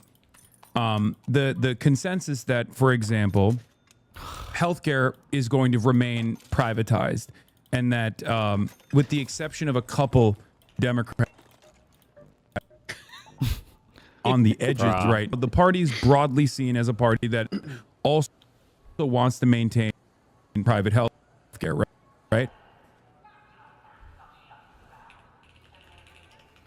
Can you hear me? Yeah. Well, the Democrats want to maintain private health care. Yeah. Yeah. Okay. Oh shit. Now I'm. Oh god damn it. I'm effing now. Hold on one second. Oh god. I'll vote for any man. fucking. I will vote for Hasan's any losing it. Republican Oh, that no. fucking fixes my ISP. Good joke. Any Republican that shatters the oligopoly of ISPs in major markets like California, I'm voting for. Fuck it. That's a joke, by the way. Don't take that seriously. I know this is a serious. I was writing that down so I could quote it. Yeah. I was writing I need that a down laugh so I track could quote for it him. back at you later. And Yeah. No. I'm in all seriousness, I'm not trying I'll to be never like, advocate for Republicans. I'll never vote for a Republican. I know. I fucking despise Republicans. So I'm not trying to make it seem like I'm like here to like confront you on these Let quotes. him or speak, no, anything. it's Adam. fine. I think this no, is I where think this genuinely is a people good are angry. conversation. This is a good conversation. Okay. So we were talking about like between the Republican Party wants to deregulate healthcare marketplaces even further at the behest of healthcare companies. Correct, right? Yes. And the Democratic Party's solution, at least post Barack Obama, has been at least to offer subsidies to the population, subsidies that end up still not tackling like the for-profit healthcare structure that exists, but tries to keep that system alive. Would you agree with that? Well, so what? So Yes, do nothing? But just because Democrats are insufficient doesn't mean there's a marginal difference, and doesn't mean there's a marginal difference in outcome. Like we agree on but this. from the perspective, but from Don't interrupt you see him. where I'm going with this. Let him From speak, the- Adam. From Let the him perspective speak. of the everyday working class individual, it's the difference between someone who is going to get their health care denied, right?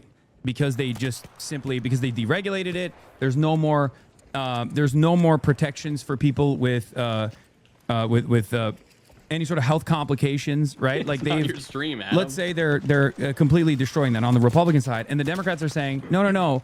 We need to keep the current system, and we need to give the healthcare companies more subsidies so that at least like it's easier to pay for. Like you can still keep your coverage even with a pre-existing condition, but the healthcare premiums are going to continue to go up. From my perspective, harm reduction of that sort actually reflects the consensus between two parties, because the real two different planks here is private healthcare versus socialized healthcare. And the Democratic Party, unfortunately, unlike the Republican Party, is always judged by its weakest link. Because in order to advocate for more government in a country like the United States of America, where there's no confidence in the government, and in the post-Reagan era, Unfortunately for the Democrats, they yapping, will always the be talking judged points. by whoever is a part of the rotating villain structure that ends up undermining the policy agenda that Democrats are running on. And from the perspective of the average person, from the perspective of the average American individual, they don't actually look at it and go, well, the Democrats are trying their very hardest to make sure that at least my health care is affordable. Some might, right? But most don't. Most look at it and go, okay, I want single neither payer. party is doing anything for me. What the fuck is this? So that is why I say, from the perspective of, for example, healthcare, this bipartisan consensus on private healthcare as opposed to socialized healthcare is a major one. The conversation should not be kept within the confines of what can we do within the private healthcare system. The conversation should expand to socialized healthcare versus privatized healthcare. And as long as the Democrats don't do that, the differences between them are marginal. In policy, but not outcome. Yes. Yeah, okay, because that's a really important. Yeah, because dude, that's a really important distinction. Let me just say. I can celebrate Let him Barack talk, Obama's man. accomplishments of like Let adding him pre-existing speak. condition coverage. It's not your to stream, healthcare, true. or allowing people to stay under their parents' it is insurance so program misleading for when you 26 years repeatedly say old, there's- or getting millions, tens of millions of people healthcare through What a dumb Medicare fuck. Did you hear Adam try to even in, talk? What an you know, idiot. I mean, let even though fucking the Hasan Republicans talk, basically dude. stopped that in red states for a very long time, and it led to tens of thousands of people dying. But at the end of the day, from the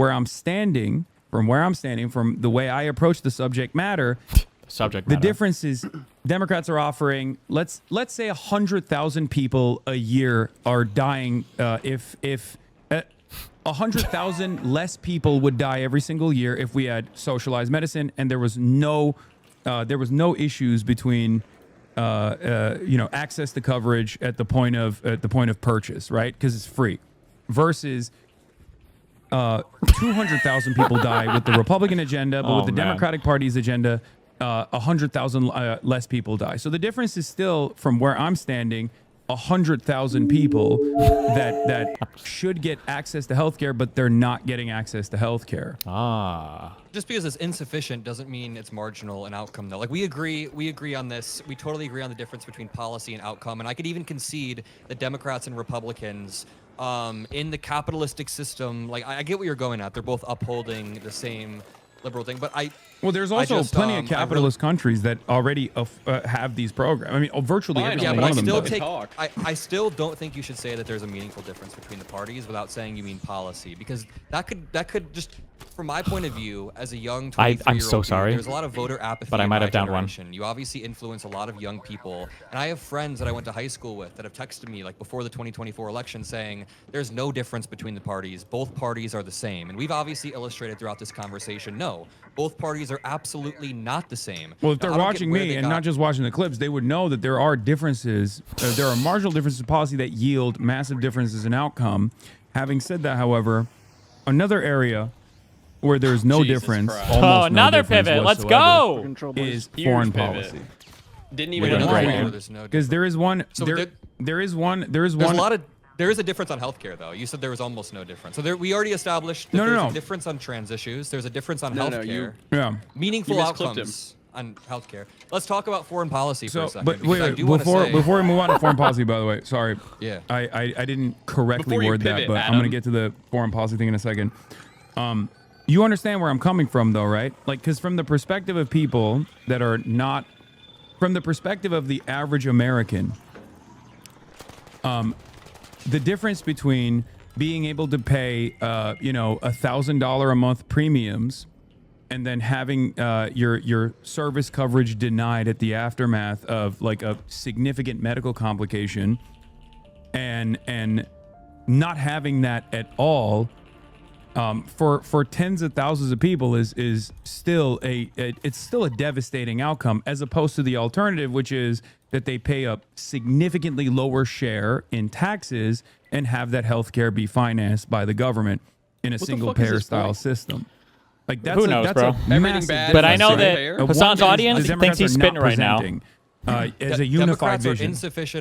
Democrats are insufficient on healthcare. Yeah, I agree, but there's not a meaningful difference. Okay, so we went through trans issues. There's not a marginal difference there. There is a meaningful difference.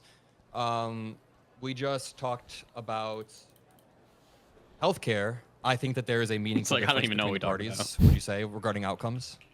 No, what I'm saying is in terms of I mean, Adam's an idiot. socialized He You doesn't don't medicine. think there's a understand. meaningful difference between outcomes between the Democratic and Republican Party on healthcare? Is there a Between the meaningful difference in Republican Party and the outcomes? Democratic Party, 100,000 is not a meaningful difference in consensus its on example. maintaining private health care. Would you But agree? there's a mortality gap. Yeah, but there's a mortality gap of Yes. 30,000 people that would have died over the past decade. Yes, My uncle, absolutely. when he was like 22 years old, got diagnosed with this rare form of cancer. The ACA saved his life. That's meaningful. This is meaningful to Americans. Is it insufficient? Absolutely. Should we spend as much time as we can pulling Democrats to a more, I don't know, public option version of healthcare? Absolutely. We can do this as much as we want. But If we're looking at numbers though, though, what we're still getting back to is the very meaningful difference between socialized medicine and privatized healthcare. And the reality of the matter is that while Actively. the mortality Has gap he said exists actively yet? between the Democrats subsidizing the healthcare system, even though maintaining its private structure. Do you know what the numbers would exactly look like? So I we don't. have the I actually mortality don't gap know what between the. Democrats. I So don't know how off the can you top of say my it's head. marginal I don't know then? off the top of my So head what the socialized medicine. Let's say it is gap would look 100,000 like. people. Do you think 30,000 of those people are marginal? little bit of Let's say it is an perverted. extra 100,000 people that would have died. Do you think those 30,000 people are marginal or meaningful? No, you understand the argument I'm making, right? I'm saying that 100,000 more He just people keeps saying would that. survive if they didn't have their medical care covered, or if they didn't have their medical care denied. There are people right now in the United States of America that choose to forego diabetes medication and die because they just simply can't pay for it. Like that's not. That's. I think you and I both agree that that's completely unacceptable, right? Someone said he's brainwashed and he's Absolutely. fixating I on think that, meaningful. The U.S. healthcare system is pretty And from awful. my meaningful perspective- matters. And from my perspective, that is a meaningful difference, is what I'm saying, especially when compared to the consensus that is represented Oh my God. as far as maintaining a private healthcare system. So it's even a much larger number, is my point. Yeah, I get what you're saying. So I think that Because regarding I will always agree with you when you say the Republicans are worse than the Democrats, regardless of Oh like my the God, pivoting hyperbole back to the moments or pointless whatever that agreement. people clip to present a false narrative that I very quickly will explain Holy after shit. the clip ends, usually, which After is the clip unfortunately ends. outside of my hands. Out of 'cause, you know, context. we do live Out in a of clip context, culture. guys. It's a Adam's people already wanna said he argue tries past to watch one the full another, thing, but out of context, You guys. seem to minimize how different the parties are a lot, though. Like a lot. And it's harmful, Yeah, dude. because Like I said, because it creates voter because apathy. the perspective that I'm coming at is the fact that a Democratic Party that still maintains that same consensus on maintaining private health care It's still meaningfully better. But it doesn't. It ultimately doesn't matter. Whoa, like in the what? grand What doesn't scheme matter? of things, if we're saving 100,000 lives and the Democrats are saying no, we're only going to save 30,000 lives, then there's still 70,000 lives that are lost in That the doesn't process. matter to you? Wait, what do you mean that doesn't matter? I think we're talking past one another. There is a sorry. far larger number I of hate people him. that are dying in the uniparty consensus. What is Adam? Adam is like I 15, absolutely by agree. the way. There Hassan is like a far larger 55. number of people that He are can't do dying this? in the uniparty consensus, and due to that, the healthcare system 75,000 needs to be Gazans reformed. died under It is currently Biden. insufficient, Hmm. but I can grant that, and both say the 30,000 people that have saved their lives are meaningful, as we've agreed. So I think that we don't have a disagreement on like that's the reason why I was also an advocate for the Democratic Party shutting down Congress when the Republicans were ironically Another trying to do the harm pivot. reduction Another narratives on their one. side when they were like, well, Ah. every day that Congress is shut down, where we're not conceding to your very reasonable demands about funding healthcare and adding, the additional COVID subsidies back, you're allowing tens of thousands of, or if not millions of public workers to be furloughed and Wait, how does possibly Salsa die? What the fuck?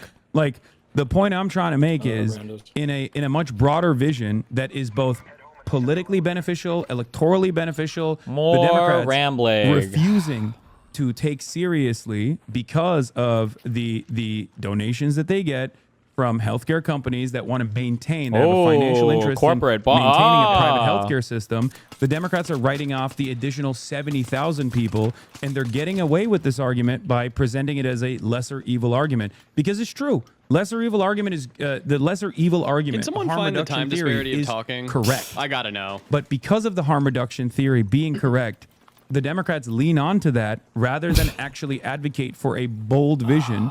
And at times they even lose the election, but it seemingly doesn't matter. right? I think what we should do before, I think what we should do before the 2028 primaries is push our party as much as possible to reject the type of special interest groups that have led to this over the past decade, have led to the Democratic Party kind of feeding into this. But yeah, so I don't mean to keep hammering down on that point, but I do want to go to foreign policy because I think we can illustrate that Can you just say if you agree, yes or no here? So the Democratic Party has meaningfully different outcomes when it comes to trans people. Yes, right? The Democratic Party has meaningfully different outcomes when it comes to healthcare. Or I'll shoot at them, but I won't actually hit them. Marginal or not, in terms of their different approach to both, well, healthcare is even more marginal, but the Democratic Party's approach to these issues from the perspective of the people that are receiving it, from the perspective of the people that are looking at it, from the way that they angle the conversation, the way that they move to a centrist position on a lot of these key positions is marginally different, but marginal differences yield significant outcomes for the people. So the average person views the policies as marginally different, even though they're the ones who are receiving the outcomes. Like the person who either gets insulin 100%. Do you think that the average American is making a reasonable, a rational decision when they're voting? Not the average American, but the Americans that are affected. Like if you need insulin and you get rejected due to a Republican Party, that's meaningful. So? There's meaningful outcomes there. Yeah, and yet they still make irrational choices all the time. See, this is what I'm saying. They just don't know. If they just knew our platform better. Yeah, well, how many people with like immediate undocumented family members voted for Donald Trump? Yeah, that's true. That's fair. They are insanely irrational in their decision making. That's why I always say you have to have a definable agenda that makes you that makes you viable at the elections. There's two different problems here. People are going to be irrational actors no matter what, though. People are going to be irrational actors no matter what. That's why you got to fucking bludgeon them in the head. That's why you got to bludgeon them in the head in the same way that Republicans unfortunately do very well. And they have less structural hurdles than the Democrats do, obviously, in this situation, but they bludgeon people in the head by saying, make America great again. Here's what those values mean. And then they just like add a bunch of nonsense into it. They engage in hyperbole. They regularly will be definable by their policies. Build the wall. It's like very simple. It's very simple stuff that they actively harp on. And the Democrats are constantly running on a defensive posture.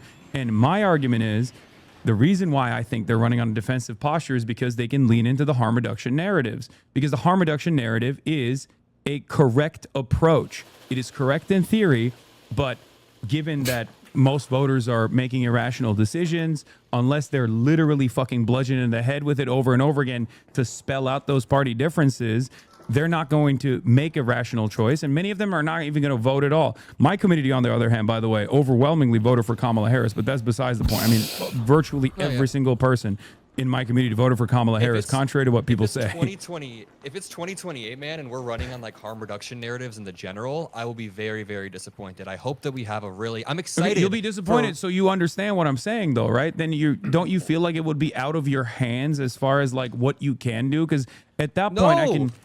At that point, I can lie to my audience. At that point, I can lie to my audience and be like, no, you guys don't understand. Kamala Harris, when she says we're going to have the most lethal military, what she actually means is that she's going to be anti-war as opposed to Donald Trump. No one's going to fucking listen to me. You say to your audience, listen, we had an ideological primary, and if Gavin Newsom is the nominee, this obviously did not go our way. We will continue to pressure his administration, but the difference between voting for Gavin Newsom and a J.D. Vance or voting third party and abstaining and lowering the threshold for J.D. Vance to win is the difference between quite literally 15 million people dying due to USAID cuts, which Gavin Newsom They don't care about that. Restore. Not the right type of person. It's the difference between like a mother in Sudan having a malaria vaccine for their infant son versus that malaria vaccine not being there and the son dying. There's multiple studies and models showing that 12 to 14 million people will die by 2030 due to the cuts of USAID. And they don't believe in USAID, by the way. That's a CIA op to them, by the way. Or another candidate to be at the end Look of the at them in chat. Fuck USAID. Oh, they said it. There it is. USAID. I hope that Gavin Newsom never runs on saying, even if he said USAID, I CIA, hope he doesn't try to run on restoring USA, because I feel like that will lead to a even worse. Not run on restoring USAID. No. Even if he's going to do it, I'm not even saying that's a bad thing. Yeah. I'm saying he should not be. Other people running around being like, I'm going to restore USA. Other people. And that's why you should vote for me. No, that's totally fine. But this matters. There's I don't disagree with you. I don't disagree with you on that either.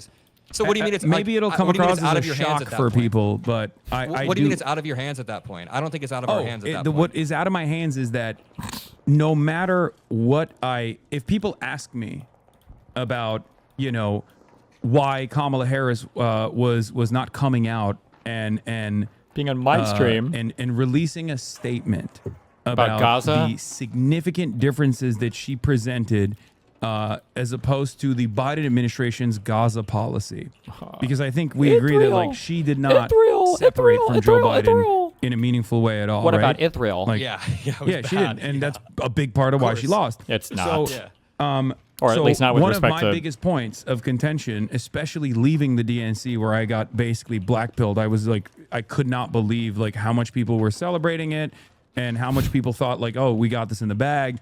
When the situation on the ground showed a very different reality, at least from my perspective, when Kamala Harris refused to sever ties with Biden, and I know that would have been a complicated process regardless, and there would be a lot of drama surrounding it, but I think with expert messaging, that would have been very beneficial for Kamala Harris, similar to Mark Carney versus Justin Trudeau. Probably not. Cutting the dead weight, basically taking out an unpopular figure and then rising from the ashes and presenting a bold new vision. Even within 107 days, she could have tried to do this. When they didn't do that,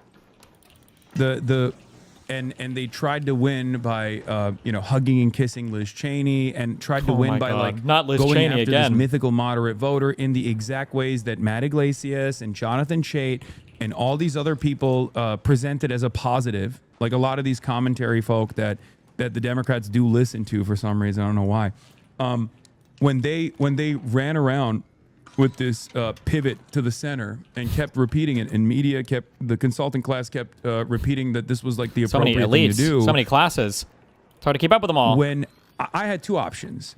I could have just been well, guys, you have to understand Kamala Harris is actually going to be much better than Donald Trump, which I did bring up with regular frequency, especially as it pertains to what Donald Trump was presenting, mass deportations, and what that would look like. And there are many, many videos where I, presented how terrifying a vision Donald Trump was spelling for the future of the country versus what Kamala Harris was presenting, which conceded, because this was another holdover from the Biden administration. Weeping right now. Holy undocumented shit. migrants That's were crazy. Undocumented migrants were actually a national security interest, a national security issue, that they were actually leading to crime, and that the only solution was a compromise position that wasn't mass deportations. I'm calling it. Somebody call it. Somebody else call it. I'm going to go down. Deportation of some. That was completely unnecessary, because the main point that the Republicans drove home was built around a lie that undocumented migrants are responsible for a higher share of per capita crimes than natural-born U.S. citizens are. That's never been the truth. Are you not okay with some deportations if someone's actually committing crimes? Because the stats say that undocumented immigrants commit crimes at lower rates than native-born citizens. They commit crimes at very low rates. But if somebody does commit a crime and they're caught here, are you okay with deportation? Say it's not ICE. It's entirely dependent on what the crime is, but I'm always going to be an advocate to make sure that justice is served instead of just immediately trying to deport someone. I would much rather have them sit in the prison system especially if they've done a heinous crime. And then what? Because there's no. That's my talking point. There's no assurance that that person is actually going to stay in prison when they are sent to a different country. True. So I actually don't even fault you for not endorsing Kamala in 2024. I mean, I personally think she was way, way better, and I'm sure that we can talk about the impacts that Trump has had, and we'd agree. He lost me. But I mean, yeah, if she's gonna run in such a risk-averse way, I can understand that. I just I think. Before we move on to the forward-looking message, my argument is she ran Kamala Harris didn't present that vision appropriately, and that's why she lost. She should have sat there and been like, "What do you guys think mass deportation is going to look like?" This is verbatim, bar for bar, what I told both Democrat consultants and also party members, including Ro Khanna and many others, both privately and publicly. I was like, "Explain to people what fucking mass deportations are going to look like." You guys are running let him get away with this on now. I know you see the polls that say 66% of the public want mass deportations. They don't know what that looks like. it's up to you to explain to them what that looks like. And when they don't do that and they cede ground unnecessarily on this argument, they end up causing a spectacular defeat where Donald Trump does come in and actually does start the process of mass deportations. That was my argument. And that's precisely what I mean when I say it's out of my hands at that point, because no matter how much I yelled both at the Democrats, no matter how much I advocated for every single day about how devastating a vision Donald Trump would look like if he actually won, the Democrats still chose what they chose to do. That's what I mean when I say it's out of my hands. I don't know exactly how Gavin Newsom is going to run. We don't know yet. It's too far out. But my assumption when I say it's out of my hands is that Gavin Newsom represents the same old business as usual politics that Kamala Harris ran on, that Democrats have run on in the past, with the notable exceptions of Joe Biden and also Barack Obama. Both ran on an objectively progressive policy agenda. They didn't legislate that way, but they did, objectively run on a much bolder policy vision than they actually ended up. I don't even know what the question is. I'm barely listening. Sorry. My point is, no fucking idea what this guy's talking about. If you don't do that, if you don't run progressive policy. I mean, he kind of did compared to, but not like what Hasan's people consider progressive. You are going to lose to the Democrats, and I fear that that's what Gavin Newsom is going to do, and that's why I meant it's out of my hands at that point. There's nothing I can do. Just not like socialist or whatever. To salvage the reputation of the party, because I've been there. I've been there in 2016. I was there in 2020. Luckily, it worked out. And I was there in 2024, and it didn't work out again against Donald Trump. That's my argument. Yeah, so I agree that Kamala Harris definitely should have taken more affirmative stances. One of my big problems with her is that she was super risk averse. I think that as a pressure off Hasan, now he can chill. She was just very meticulous with every single thing she does, and I think that's representative of a broader Democratic Party that is just very risk averse. And while they're risk averse, they'll also finger wag and shame you over and over for not voting for this candidate in that way. I mean, the Democratic Party definitely has me disillusioned. But yeah, I mean, I don't think it is out of your hands at that point. I mean, the messaging may be, like the messaging apparatus of the Democratic Party, if Newsom and Vance are the nominee, is not out of your hands. But there's still an entire administration that you can pressure and push if Newsom were to win in your direction. It's yeah, not I mean, I'm going to keep doing that regardless. You also said, but it's not what you said. It's at that point, it doesn't even matter. And I can understand. Yeah, what I meant, if you listen to what the conversation I was having afterwards, is what I meant is like it's impossible. And like Jordan Peterson fans, you got to watch all of his episodes. You need to see all of his lectures. Is that there's nothing I can do to outflank the party. And one example I'll give you, I think you'll agree with. Kamala Harris. Another pivot. Another example. Right? Massive war chest. She comes in hot. She comes out with this I thought it was going to be a visionary agenda. They choose Tim Walz. They're coming out of the DNC. I'm a little shook in my confidence in the party. And they dump $30 million to the television market in Pennsylvania. And the polls didn't even move a little bit. That was a major sign of alarm, major sign for concern for me. At the time, I said, this implies that people are hearing the message, but they're not identifying with it. They don't like it. They don't like what Kamala Harris is presenting, because at that point, no matter how much money you spend, no matter how much you tell people that you're going to be better, that you're going to be better than the Republicans, and here is why, they were not responding positively to it.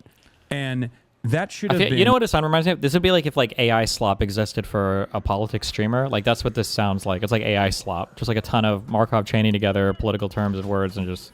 For change. They didn't do that.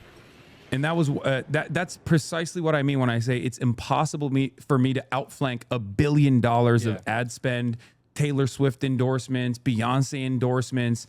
I'm not saying I'm a small bean and I'm just like utterly irrelevant. Of course. No, we're not. I don't even think you can change the results of the election. That's not even what I claim.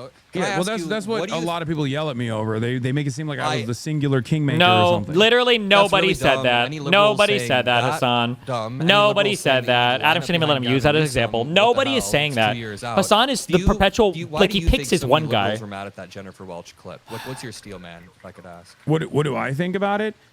Like, no, why do you think so many liberals on Twitter I know. were your throat? It's the same. It's the same reason why everyone said the Bernie bros were the reason why Hillary Clinton lost. It's the same reason why people still say third-party voters are the reason why Kamala Harris lost, even though if all third-party voters, and I don't think anybody says that. There voted enough. for Kamala Harris, she that's... still wouldn't have won the election.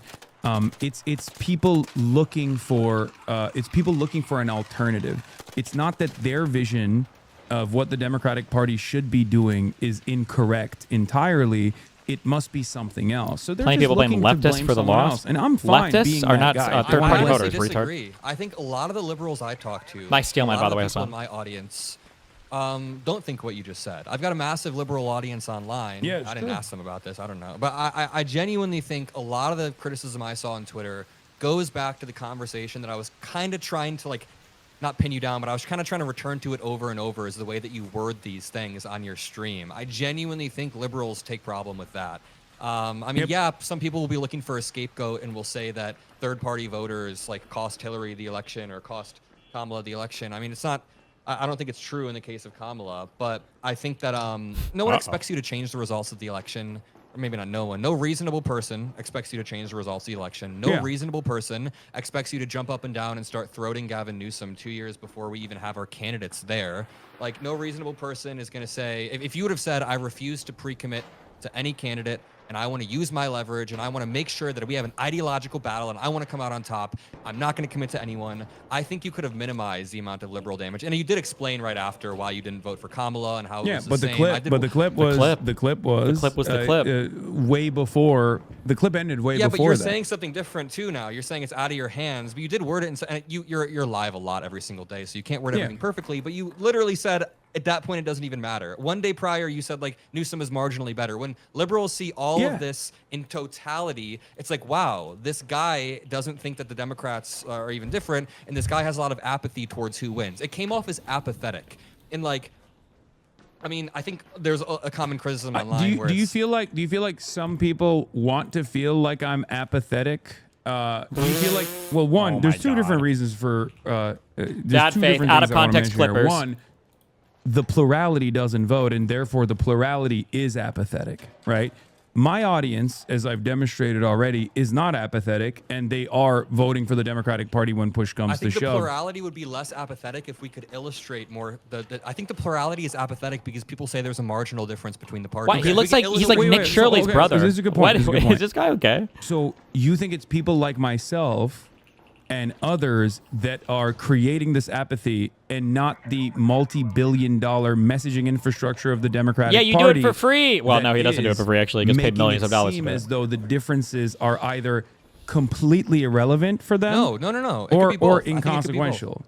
No, I think it could be both. It can be both and. Who would pay money to make it sound like there's no difference between the two parties? Wait, what?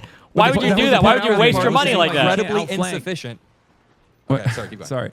Well, that is precisely my point, which is that I can't outflank the party. If the party is constantly communicating that they're going to be moderate, they're going to have only marginal differences, but they're going to be the adult in the room, and that's what they're communicating. My reflection on that as being devastating is not going to actually change people's minds that were going to previously vote for the Democratic Party and don't. And that's precisely the reason why virtually everyone in this community voted for Kamala Harris, regardless of the setbacks that she, regardless of her election hangups. And that's the reason why I don't necessarily care what liberals say on the internet. If they want to yell at me, it's fine. But one of the things that they consistently mention is oh, he's popular because he's shitting on the Democrats. And that is the problem. You're basically recognizing that the Democratic Party is an incredibly unpopular brand, and we have to fix that if you want the Democrats to actually consistently and reliably win elections, which I care more. Why would we take your advice when you guys don't win elections? You guys lose. You lose all your elections. Why would we take your advice? Right. Sure. So that is the issue, and these guys don't understand that that's the issue, and constantly recycling harm reduction narratives over and over again doesn't actually make people on the outside, the plurality of voters that do have that apathy, take a different look at the Democratic Party. It just makes Democrats look like smug elitist assholes who are entitled to your vote. And for I them, think it can be both and. It can be both and. The Democratic Party definitely needs to message better and draw the difference better. But I also think that the way that you speak about it, I'm not blaming it all on you, by the way, not even blaming it mostly on you. I think that the way people speak about it as if the parties are the same does create that type of apathy as well. When they're not the same, we've walked through this entire stream how there are meaningful differences. You do recognize. I talk about the differences. If people that are watching the clips actually came and tuned into my to my live broadcast or even watched any of the YouTube videos or whatever, they would know that that's not all I say. No, right? I watched multiple full-length videos, and you really blur. Oh. Wait, hello?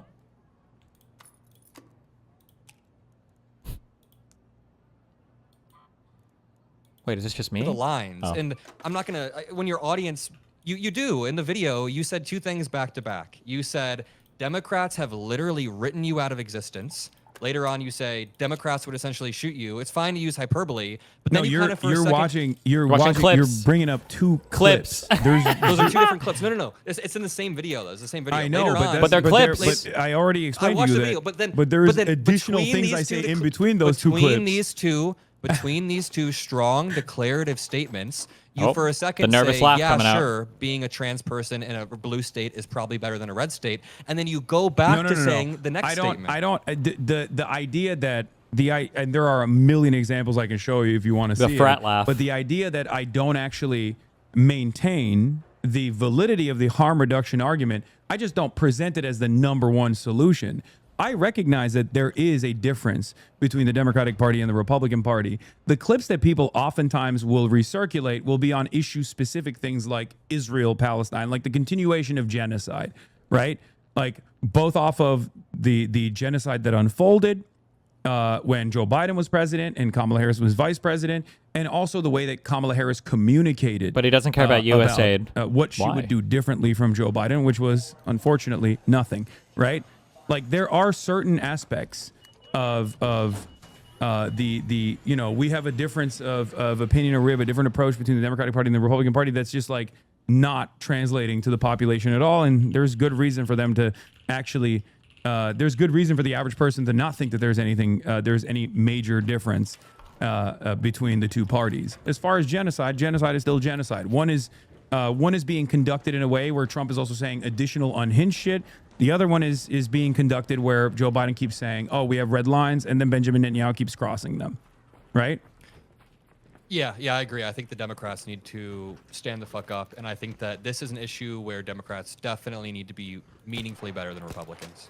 Yeah, I mean, it's not even just like because it's electorally beneficial, it's also unconscionable in general. And that was the reason why I said that given both Kamala Harris's lack of interest in like communicating a different vision for what will happen with her leadership between United States and Israel, and given her tendency to lean into Joe Biden's agenda on migration, people were looking for the a right-wing bill, for sure. the right-wing bill that they passed, that they packaged as a bipartisan bill that was like almost single-handedly written by that fucking Oklahoma senator that basically offered money to build the wall. Like all of these things that they went back on, people are stupid, but they're not that stupid, right? If you say you're like anti-build the wall for years and years, and then you're like right before the election, on October 6, 2023, you unveil a spending package that has money to build the wall, people are going to look at that and go, oh, so Republicans were right all along, that immigrants do constitute a national security threat, and you guys were just fucking lying to us. And all you end up doing in that situation is you don't get the moderates to come to your side to go, well, there's a reasonable immigration agenda here, and the Democrats are the only party that's going to advance this reasonable immigration agenda. No, most people in the Democratic Party say, oh shit, I guess undocumented migrants are doing the rapes and the decapitations or whatever the fuck the Trump administration is saying. I think maybe they were right. Kamala was pretty clear that that's not true, though. I mean, Kamala drew the line. I don't think she played into Trump's anti-immigration criminal rhetoric as much as but he did. The concession is within the legislation. The concession. I thought people didn't care about legislation or you don't understand that. Come forward with well, first of all, she had plenty of fucking I'm going to be strong on the border videos. Wait, were you okay with strengthening the border from Biden era? Or did you want to continue Biden era policies? Because right now, I thought the Biden era policies were horrendous because well, the first 100 what the days fuck of does he immigration want? that he ran on, He wants an open he did border, not man. accomplish at all. If you go back to 2021, I Well, believe no, it's it in the sounds month like of he February did where I want said, it closed more. if the But Biden administration, when the images came out of Customs and Border Patrol whipping the Haitian migrants, or maybe at the I Texas don't even border. fucking know. You remember? He thought it needed to be more open on horseback. He just wants to bitch. And I said, the Biden administration promised a comprehensive first 100 days of dealing with the humanitarian crisis at the border. And they had a lot of really good policies in there. The jump. You can And defib me. those policies were supposed to revolve around expeditious processing of migrants that are coming in and offering them temporary protected status, going through expeditiously on their asylum applications, and making sure that they are relocated, okay, appropriately all around the country. And they got so scared that the Republicans started instantly hitting the immigrants are coming in to do rapes lines over and over again that they completely backed away from it. And they thought, as long as we don't address it, it'll go away. And then Greg Abbott came out, Ron DeSantis came out, and they did the whole human trafficking scheme, if you remember, where they took undocumented migrants that had crossed the border to legally apply for asylum. And then they shipped them to Long Island and all these other places with the express purpose of ruining the immigration process that was already underfunded. At the time, I said, Joe Biden needs to punish Greg Abbott. He needs to throw Greg Abbott in prison for human trafficking. He needs to do the same thing for Ron DeSantis. He needs to play hardball. They didn't do that. No one was held accountable. And all it did was create a $12 billion budget shortfall in places like New York City that the federal government did not give immediate aid to. Oh my God. They could not give immediate aid to because they purposely bricked the immigration system that exists because these guys are supposed to be processed in Texas. The courts have adequate funds to have these guys be processed in the state of Texas, right? And they didn't do that. They didn't do any of that. And that's the reason why over the course of the 3 years, Joe Biden went from having a popular agenda on immigration, winning the popular vote on a much more progressive agenda on combating immigration with a more humanitarian framework, moving towards amnesty, which again has always been broadly popular as opposed to mass deportation. And he didn't do that. And then they conceded on the right-wing attitude, on the white nativist anti-immigrant sentiment. And that's the reason why they lost the election. Yeah, I think that Biden's immigration policy left a huge vacuum for Donald Trump to then come in with the most far-right immigration policy possible. I don't think they tried to act like all immigrants were criminals or tried to demonize them in the same way. But yeah, they absolutely messed up. And that kind of brings me to like a more affirmative message for the Democratic Party and how we need to not only run on things that excite people, run on things that actually turn people out. It wasn't just Biden, by the way. Democrats completely Let him conceded speak, on the Adam. issue Shut of up, immigration. You Adam. don't Let him agree? speak. Like as a national party. As a national I think that wasn't done. I He think wasn't that the done, Democrats Adam. are kind of just moving where most Americans are. They're just basically saying we should have a stronger border. We should make sure that people can come here legally in a safe way. We should make sure that people can come contribute to this country. But I think they're trying to end the abuse of the asylum process we saw under Biden. I don't agree that have they conceded fully to Republicans? Is that what you're asking me? No, Democrats have not conceded fully to Republicans. No, not fully. Have they Not fully. conceded to the Republicans on the false notion that immigrants constitute a national security threat? You think? I haven't seen that. No. Wait. You don't think which that Democrat? the October 6, Wait, 2023 which- bill was a concession to the faulty notion, the one written by Langford? Yeah. The one Wait, can you name one mainstream Democrat who's called immigrants a national security threat? No, of course not. But that bill was packaged as of course not, silly. a reasonable and just approach to the problem of criminal migration. Like migration that was, and also then Hasan? there's like the Lake and Riley Act and all this other stuff that came along after bill, Donald Trump. I think that bill increased funding for asylum judges so that asylum seekers could be processed in a more speedy way. The bill was absolutely not perfect, but after 2 years of Biden, were we even in the majority when they were trying to pass this bill? Biden went in Biden went in and acted as though this was a bipartisan bill with little to no, and this is according not to me, but to numerous other advocacy organizations, many others, that said that this bill, unlike any other Democratic Party bill that was ever passed on immigration, that was ever advocated to pass on immigration, had little to none. What did he not like about the bill? What you're talking about in terms of the courts? There was some funding for the courts, but the bulk of the courts was going to. It looks like the bulk Kamala of the ran on a stronger pathway to citizenship too. The bulk of the funding. Hold on. The bulk of the funding went to the bulk of the funding went to the apprehension, the ICE facilities, Department of Homeland Security, and funds that were about combating immigrant crime and border patrol, that was the main ICE. Focus of it, and the border Democrats patrol still had some residual fears about that, which is precisely the reason why a bunch of Democrats not only have voted to fund ICE, both under the Biden administration or give additional funds to ICE, but then also on top of that, is he asking AI? True, because I don't know where, because he is like reading. You and I both agree on that, his right? talking points. Yeah. So that's.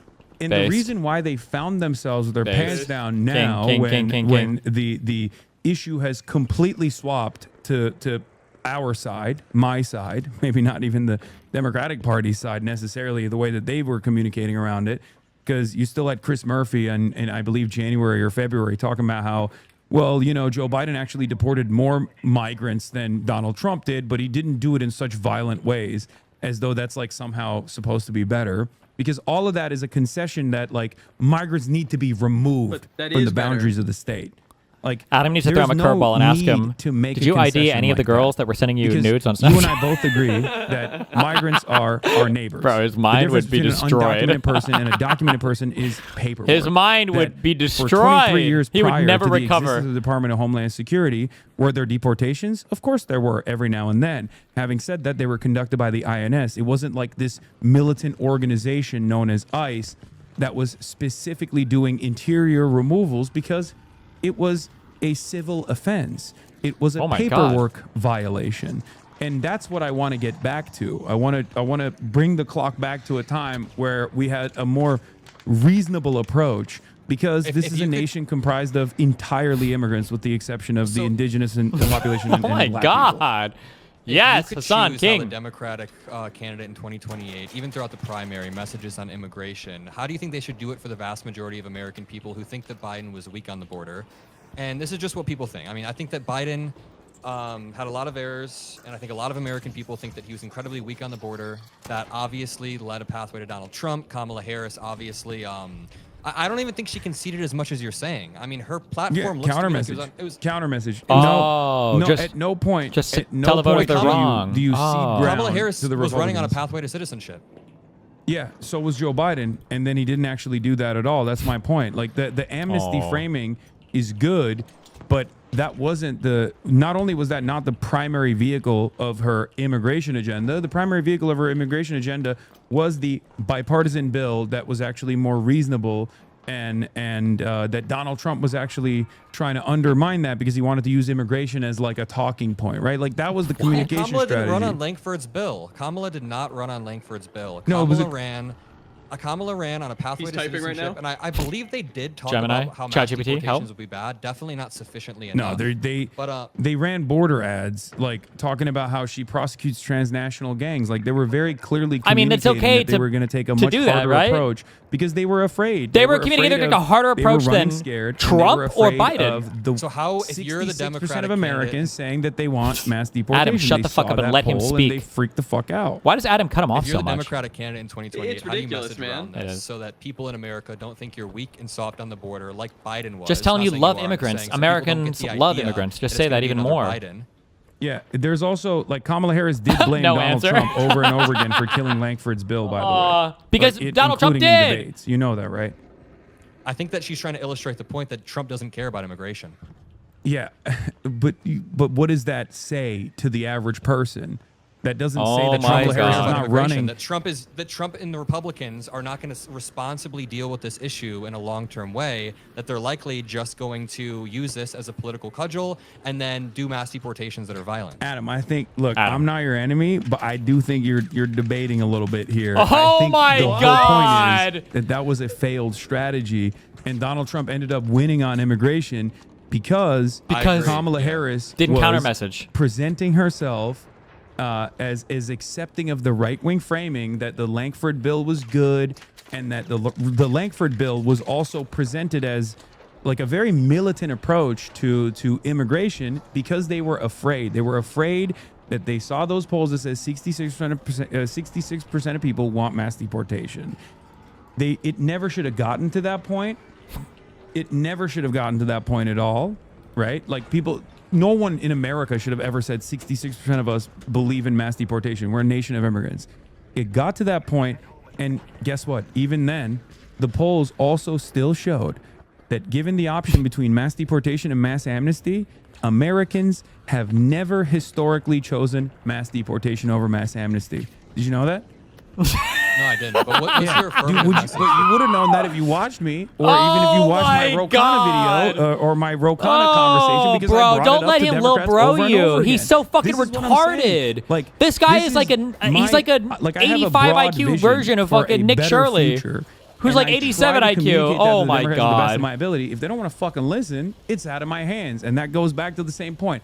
I want to have a conversation with Gavin Newsom. I want to communicate to Gavin Newsom. I need to what coach these him how to be a good failures look like. how to be a good but if politician. he's too busy yucking it up with fucking Steve Bannon, Oh Charlie my Kirk, God. Ben Shapiro, talking You were about gonna how yuck it his up with son Charlie is Kirk, a bro. major Charlie Kirk fan, talking to Ben Shapiro and apologizing to Ben Shapiro on Israel not being a genocide, or apologizing to Ben Shapiro Oh about my what God. his social media team I said don't about run ICE. Gavin Newsom's podcast strategy. I don't know, but No, but his podcast strategy is deliberate because he wants to. He thinks. Oh, don't faulty interrupt or him. not, Let him that if speak. he communicates a certain attitude to as many people as possible, that he positions himself as a Adam is moderate sitting in the figure who's going to be cup tough chair on right now. crime, who's actually going to be conciliatory to Republican figureheads.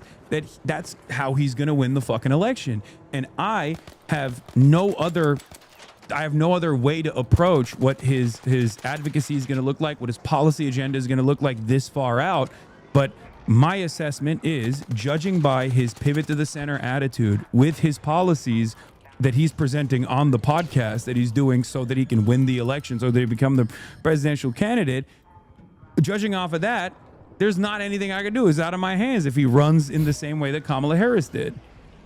I think that's why we pressure them hardcore in the primary. But I do want to ask, so you're running Newsom's campaign. I guess we don't have to use Newsom as a stand-in. But No, you're we running can the use Democratic... Newsom as a stand-in. Okay, There's good stuff. There's good stuff in Newsom. No, okay, so you're running it. How do you model the immigration platform so that you don't scare off people and that you Is he going to answer this question for once, or are we going to get another crazy pivot? We're a nation of migrants. Donald Trump and the Republican reactionary forces are constantly pitting neighbor against neighbor. These people are the backbone of the American economy, and they've been here for 10 plus years. They've worked tirelessly to make sure that you have the exact same retarded talking points. The ones that America's universally rejected. On your Chipotle, So far, this is the Democratic Chipotle Party's burritos. stance. What? So far, that's the Democratic Party's stance entirely. No, hold on. It doesn't matter. I'm not going to fucking concede on Lankford bills or say that like ICE is supposed. Also, quick reality check for you guys, in case you want to see what it looks like when your politics aren't 100% spite based. Oh, did Hasan end up saying dumb things to Mockler? I stopped watching 5 minutes ago, and Hasan had totally won. Did he jump off a bridge? In my opinion, he did, but you probably wouldn't agree. I'd be happy to talk about it if I disagree. Haha. Not completely and totally defining your entire political outlook spite base, by the way.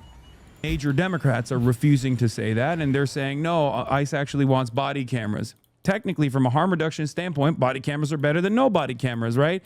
Even though Jonathan Ross was filming himself when he shot Renee Good, technically body cameras could potentially bring about some semblance of accountability. That's and that harm showed reduction. us that he murdered but her. the difference shouldn't be between body cameras versus no body cameras. The difference is abolish ICE versus keep ICE at the current level of funding versus take ICE's funding away, then inevitably abolish it and go back to the previous structure that existed, where the Department of Homeland Security wasn't this massive Palantir-backed Israel-style surveillance apparatus, but instead was there was a more just process that actually yielded American prosperity for decades and decades, when people knew that they could come here and work fucking hard and become an American citizen, because that's what's beautiful about the United States of America. No matter where you come from, you can't live in Turkey and become Turkish. You can't live in England and become English. But if you live in the United States of America, you can become American. You know who said that? Ronald Reagan. Who the Republicans hate, by the way. And that's what I would say. I would be like, listen, that's the beauty of America. Wow. And the Republican Party of today has become this hate-mongering behemoth. Oh my God, I'm feeling so inspired. Pedophilic cabal. Hasan should just run for office on this messaging. We're no longer entertaining these false notions that pit neighbor against neighbor. Wow, and we're going neighbor against with neighbor. a Do that one bold again. and radical vision that says you work hard and you get more of an earning. You get a bigger percentage of the pie that you have actually created. We're gonna work. We're gonna work at the behest of the working class. We're no longer gonna care about the billionaire pedophiles. We're gonna fucking arrest them. We're gonna apprehend them if they're doing crimes. We're gonna bring about accountability. Just That's the way I would go everything. about it. You would just say all the things you believe in. ICE is abolished, which I totally agree. We should be running on all of this. But after ICE is abolished, I think that Democrats need to run on something like a new law that has criminal penalties for any government actors that just recklessly, knowingly, or purposefully violate American rights. Hasan doesn't give a fuck about That's that. the framework that we're working on, because Democrats would never do that because they lie. Division, which Trump has totally corrupted, and which people have resigned from like multiple times since Renee Good was shot. So I do think that Democrats need to run on a more affirmative immigration message. That's what I've been working on as well. I've been appealing a lot to my family who moved from Syria in the early 80s and saying that, look, they became incredibly successful, have hired dozens of families, or hired dozens of people, fed dozens of families. They have, helped build a great community. Business owner, capital class. Yeah, I agree that Democrats need to run like that. Okay, I mean, we don't disagree. This guy is Syrian. He shouldn't have brought up the Syria stuff because they're going to absolutely fucking hate him on that. With this conversation. I totally understand. Do you want to be done with this conversation? Kamala Harris also vowed to sign the border bill that Trump derailed, as she spoke about on her DNC speech as well. Feel like he got his one own and now it's over? Because they were presenting it Did as he even like get Trump an is a own? derailer. He got nothing. Well, Trump he feels like Trump he got is an actually own. I don't know. serious He would've about watched tackling my the stream and immigrant blah, blah, crime blah. narrative. It's retarded. And that they were, that they were going to be serious, unlike Donald Trump, which, again, I kept saying over and over again that was a major mistake. But if, let's say, Gavin Newsom runs scared in a similar fashion, do you feel like we will be able to overcome voter apathy, or should we rely on how scared people are with how devastating Trump has been, and hope that like whoever the Democratic Party presents is going to eke out a marginal victory? No, wait, should we rely on harm reduction narratives, is what you're asking? Well, my point, the thing that Now he's gotta yap more. The thing that I'm trying to present to you is Oh that my God. if Gavin Newsom, the way that he's communicated so far on his podcast and whatnot, if that They're materializes like, pay attention into his, in chat. Like presidential Hasan is candidacy, coherent at all. and he puts a bid out there for himself as a guy who is going to run scared or going to be more moderate than the way that the Democrats have been presented so far. They're too woke, all this stuff, and goes along with that, and then he ends up losing to J.D. Vance. Do you feel like that will be because of people like yourself and myself who had differences in opinion with Gavin Newsom, who still tried their very best to communicate that like J.D. Vance is going to be, even more devastating and somehow more Palantir backed than this current administration? Say Palantir again. Or do you think it'll be in the hands of the Democratic Party at that point? I agree with you. I've agreed with you this entire time. It's in the hands of the Democratic Party. It's in the hands of, honestly, us to have a good ideological battle and make sure that whoever wins the primary is somebody who is not going to run or concede to Republicans. My entire thesis this time has not been that, my thesis the entire time has not been that it's us that does this. I think that it's on the Democratic Party, absolutely.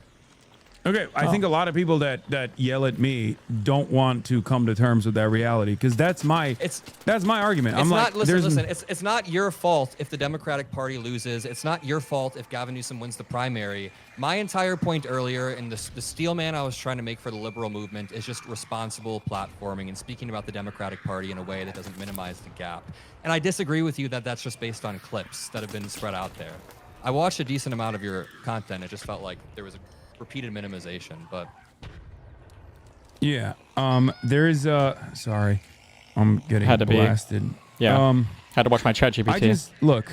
Simply put, my community, myself. Sounds all tuckered out now. He's got to leave. We work hard to get Democrats elected. It's the only feasible option for people who are on our side of the ideological spectrum. There's no third party viability. And also, I've never, contrary to what people think, I've never actually supported Jill Stein, for the record. I told people that I won't endorse Kamala Harris. Having said that, if there's one person I would urge people not to vote for, it's Donald Trump. And I also did communicate to people that Jill Stein is, a little bit of the closest I would ever arrive at like someone being an op, right? Someone who is just materialized every 4 years. A lot of people got mad at me for that. That's just my assessment, and I stand on that. Yeah. Having said that, Jesus Christ. Let him speak, Adam. the reason why I did not go out on an affirmative campaigning for the reason why I didn't affirmatively campaign for Kamala Harris over and over again is because of the things that I just already explained to you, and I think you seemingly agree with that, and that's precisely where I'm at as far as like where the blame lies. I think at the heart of the Democratic Party, there's still this attitude that like Democrats are entitled to the votes of marginalized people.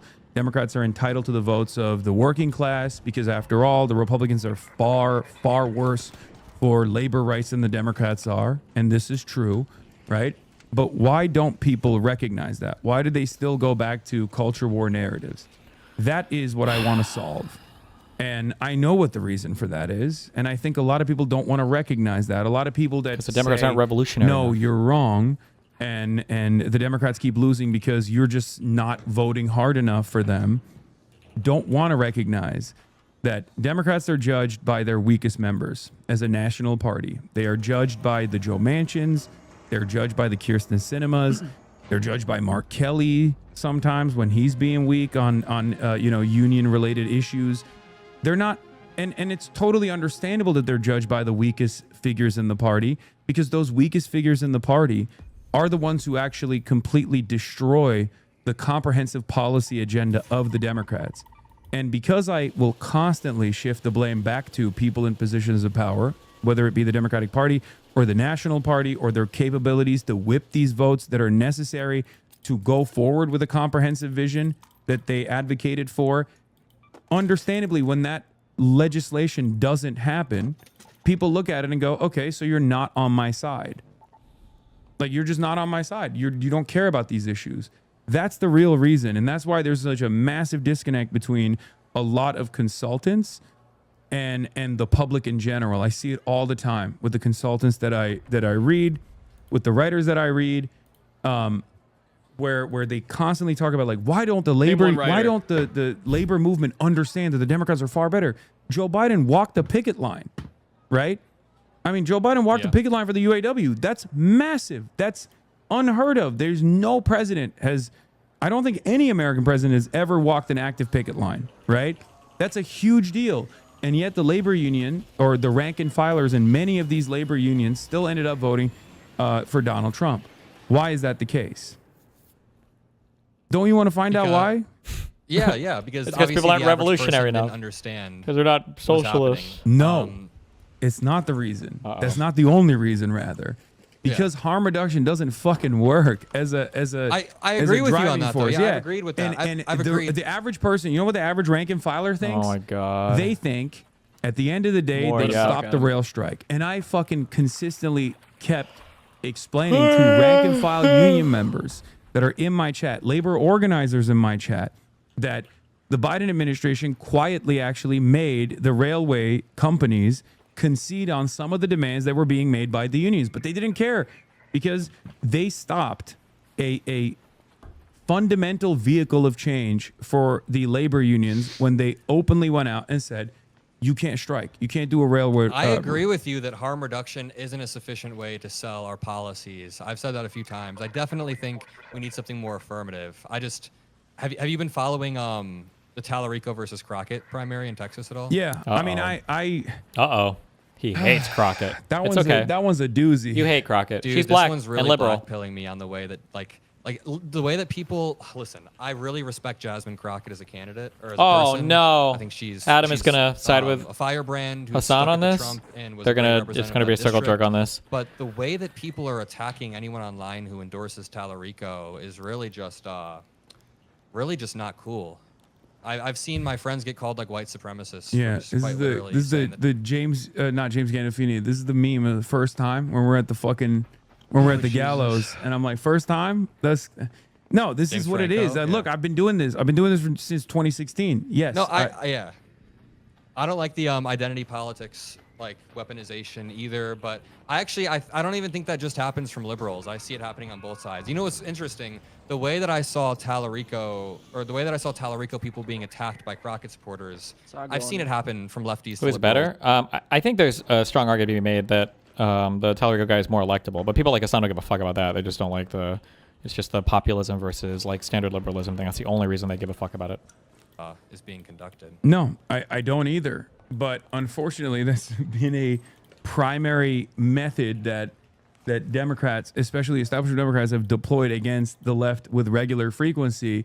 And most of my establishment audience is very pro Tallarico. I don't think like I'm no, sure but some there's people, a lot of people. There are a lot of people that there's like random creators or whatever. Yeah, there are a lot of random creators on the internet that will deploy those cynical lines of attack. Okay. And not only that, but when asked, okay, well, where were you for Ilhan Omar when she was being my unjustifiably God. smeared all up and down the Ilhan, timeline? Where were you Ilhan. for Cori Bush? Where were you for Jamal Bowman? Where are you now for Summer Lee when she needs, help every now and then? They're noticeably absent from that conversation because there is an ideological slant there. There is an ideological slant there where they think these guys are actually different than the establishment Democrats. It's actually that's what I'm not talking on about. the basis of a defense against white supremacy at all. It's almost always about potentially where they're getting their bag from. Oh, that's what I think AIPAC. at least. Do it. Or, Do the Jew thing. I want to say on that note, like, I see that you've been talking a lot about Chorus on your timeline too. I know a lot of Chorus creators who are very pro Tallarico, so I don't think they're being paid to be pro Crockett. No. I don't think Chorus has like a whip over all of their creators at all. I don't think they're like, you have to go out and like attack Hasan. I think there's a lot of unfair attacks against Chorus. I get it. I'm not even It's over. Adam lost. I was like on one meeting when they launched, but I think that it's a pretty solid group that is not funded by Israelis. I don't know. There's a lot of really pro Palestine people in the group. Nope. I don't know who's in the group. That's kind of part of the. Well, we don't know exactly who's in the group, and we don't know who's. Some people have openly talked about it and have said that there's like there's people who have said openly that they're part of Chorus and have also called Joe Biden Genocide Joe. I see a lot of people in my comments always asking me like, "Are you taking Chorus money? Is that why you're such a liberal or whatever?" And it's like, no. I mean, I don't think. I think there's a lot of really unfair attacks of Chorus when it's just. I think Chorus is a good answer to. I think Chorus is a good answer to like the Daily Wire, where it's just like a funded group for like liberal content creators. There is basically, a necessity to combat Republican disinformation. There's an endless faucet of money that is being dumped. Endless faucet of money into quote unquote independent media. Oh wait, he means in general, the not exact same just corporate Chorus, benefactors that fund the Republican Party, that fund the think tanks, that fund that run ads on Fox News. And I don't think touch me. That oh wait, actually, I need you to touch me. There needs to be a faucet. Bro, what is that skin? Of Are you okay? Pro-Democratic Party content out there that is addressing that misinformation. That's fighting against that. I agree with it on principle. I personally don't think that you should take any money whatsoever. There's plenty of people that have approached me to give me money for my advocacy, whether it be like PACs or advocacy groups. Like I don't think you should do that on principle. That's what I think. I think that is that's what's so good about being an independent content creator is that you can be beholden to your audience and your audience only. And you can, I mean, that's part of the reason why my only revenue comes from. Bro, these three guys are going to die to the Rocketeer. I can feel it, bro. To my Twitch channel. I think that gives you longevity as well. It gives you editorial independence. Having said that, what I was talking about with like the one chorus content creator was he was straight up in the tank for Wesley, what's his name, Wesley Bell in Missouri. I mean, that is you know, Wesley Bell was entirely an AIPAC puppet. $20 million in that race against a wonderful person, Cori Bush, who was a spectacular fighter, who was an incredible champion of human rights and was a fantastic congressperson. And Israel literally straight up punished her because she was right too early. And that chorus creator saying, you know, fuck Cori Bush, I don't like Cori Bush, I love Wesley Bell. I'm like, okay, like chorus creators who are known to be chorus affiliated shouldn't be running around saying shit like that, because then you look like you're being paid by Israel. That's my point. Like, it's this dude. I absolutely agree. But your tweet kind of reads like you were implying that chorus is like full of Israeli assets. I don't know. I think that no, I don't. I think there are a lot of content creators that are obviously Let him speak, Adam. more. Uh-oh. Oh, wait, fuck, wrong thing. I don't know. I think this was 40 minutes ago.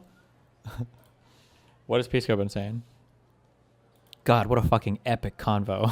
Jesus fucking Christ. This fucking kills me. Selecting group What of else is people, he but saying? there are some Somebody posted people, that in chat. from what I understand, that are also chorus content creators who are outspoken on the issue of genocide. Yeah, that's fair. I see a lot of unfair attacks, but I think it's just that's how it works in not to bring up manufacturing consent so close to you know, Noam Chomsky's new revelations and his connection to Jeffrey Epstein, but usually it's a self-selecting process. It's not people are not being bribed to do something. People are more so already inclined to do something, and then they are the ones who rise up through the ranks or get rewarded for it. And I do think that if the project of Chorus is supposed to defend the Democratic Party, then of course the people that they're going to select for the most part are going to be people who defend the party. And if the party is defending Israel, then they're also going to be going after people who, for the most part, defend Israel. if you could ask Gavin Newsom a few questions, what would you want to ask him?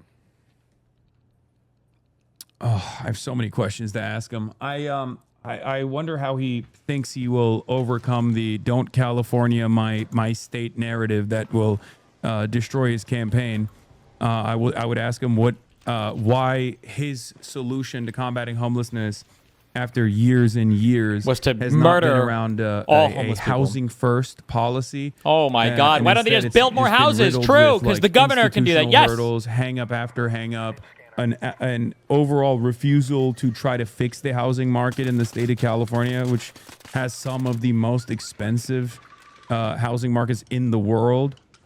You know, those would be probably my main concerns, because like I think Gavin Newsom's going to get hit on everything, but I think if I were to think of like the most consequential thing for Gavin Newsom, it would be housing. Wow. Also, why won't he talk to me? That's the other thing, because I know that he has fans of mine that work on his team that I've like communicated with, and he's done basically every podcast but mine for some reason. Holy shit! What an entitled fuck. I think I know why. He doesn't want to have a contentious conversation with someone that will come at him from his left flank. Well, dude, it seems like we agree on a lot, which we predicted. I think that we agree on a lot of the flaws of the Democratic Party, and even a lot of the prescriptions. But yeah, I mean, I hope I was able to at least bring the strongest liberal argument as to why people are mad at you online. I genuinely do think that there are some very valid criticisms. Actually cooked. And I tried to bring them up, and we talked about them. But yeah, I mean, people are. Sounds like, thank God I talked enough. And I we think made it. There's a stronger argument to be made. Yeah, I mean, look, if there's one takeaway that I hope liberals who came in here like that wanted you to fucking destroy me in the marketplace of ideas came in, if there's one thing that they should sincerely listen to me on, it's that I first and foremost despise the Republican Party. Wow, and so I brave. want to destroy the Republican Party. And my criticisms of the Democrats stem from sometimes their closeness to the Republican Party, and their conciliatory tone to Republican policies. Because I personally believe that that's not only bad politics in general, because it makes people just go, okay, I guess the Republicans are right.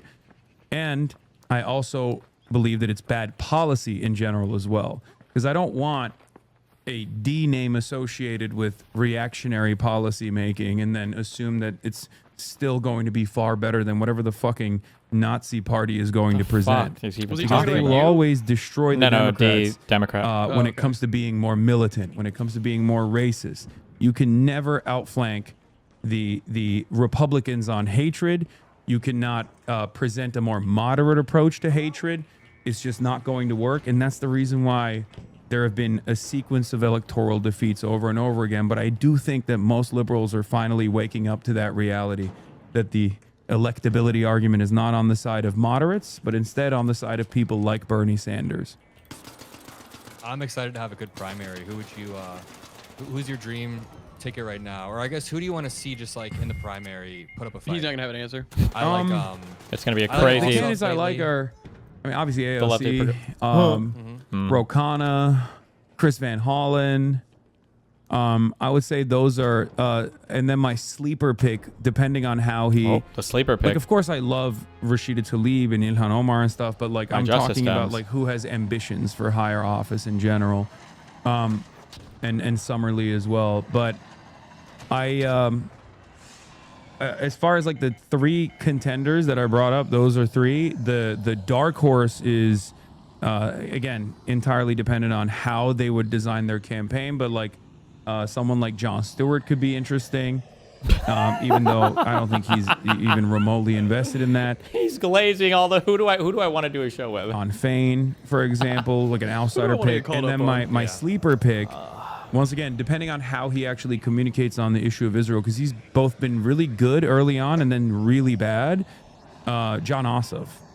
I think Jon Ossoff is a very. I think Jon Ossoff is the reason why I call him a sleeper pick is because I think he's a very interesting guy. I think he is more progressive than he lets on, and that's and I'm saying this only as someone who's like paid very close attention to how he has communicated at times, and my chat is already fucking up my ass for saying that.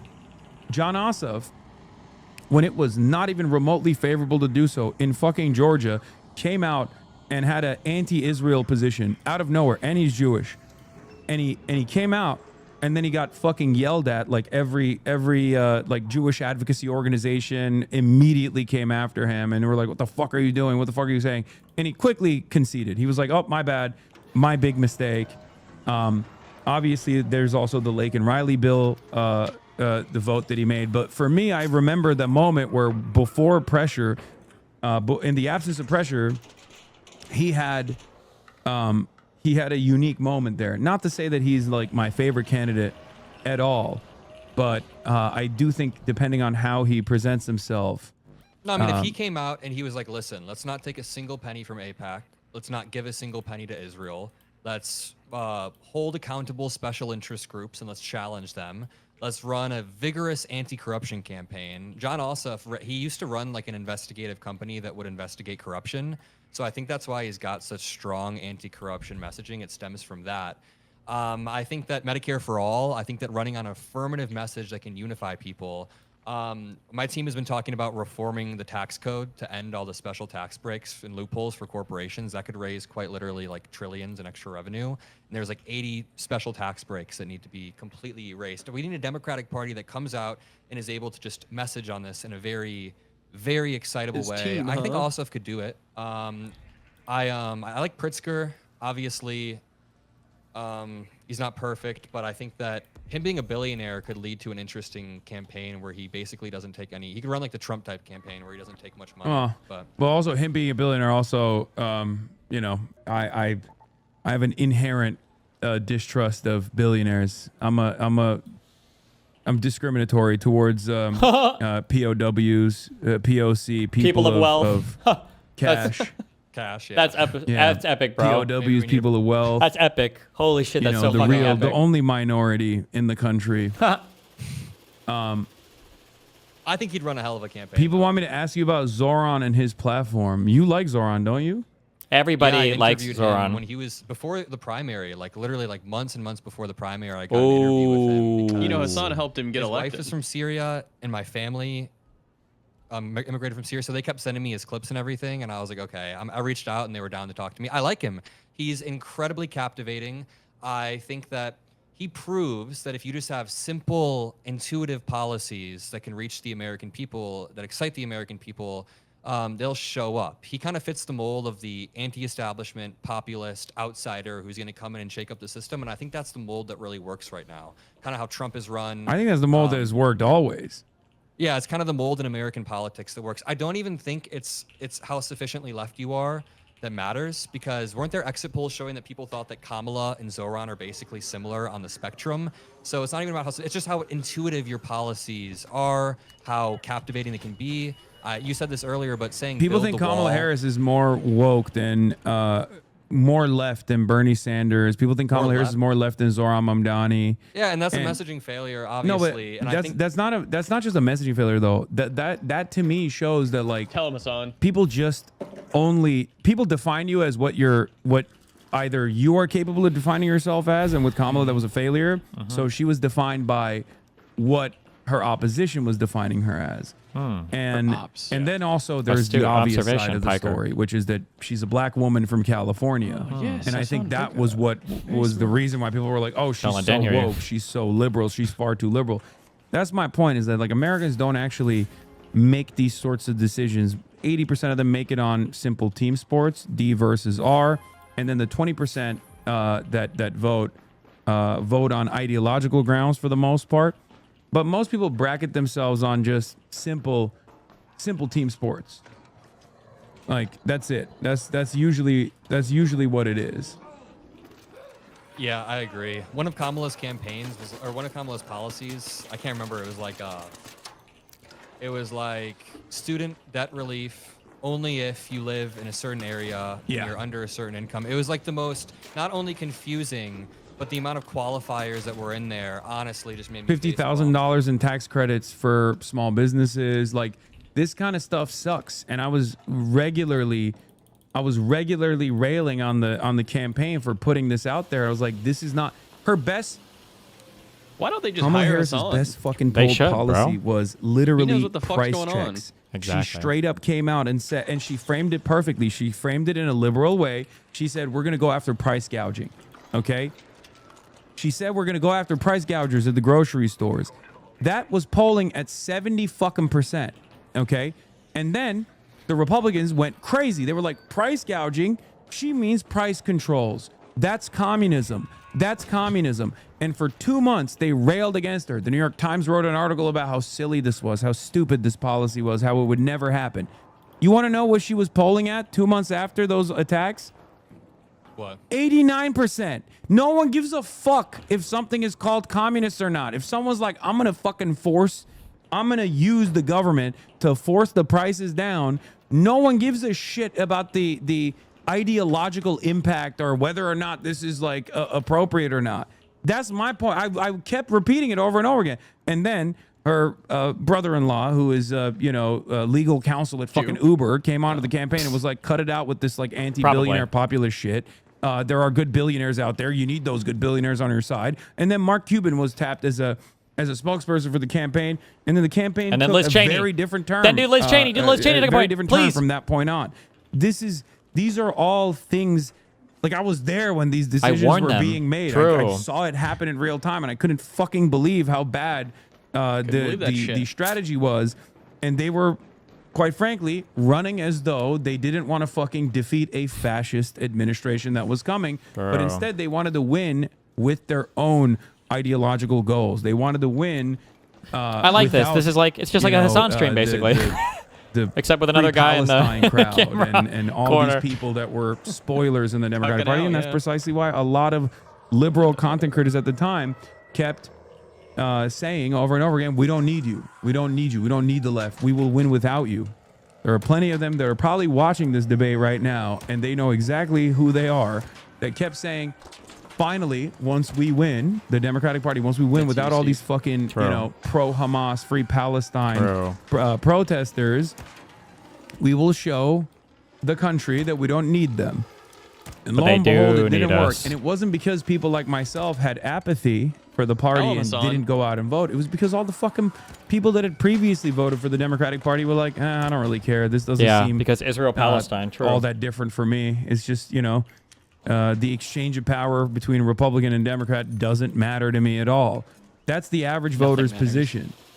I wanna defeat that apathy, but I know that there's no way to defeat that apathy if the Democratic Party doesn't actively present a radical vision that corresponds to the people's needs.